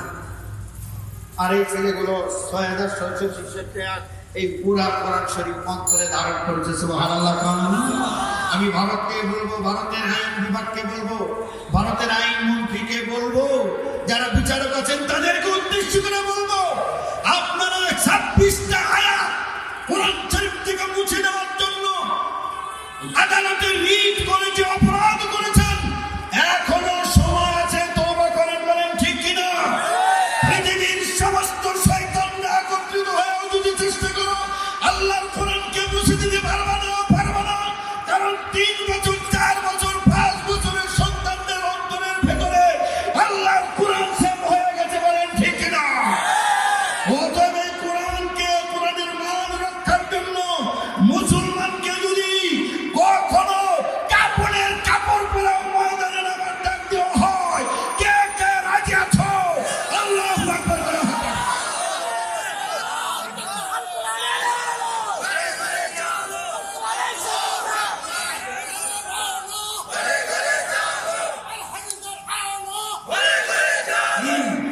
আল্লাহ কবুল করেন, বলেন আমিন।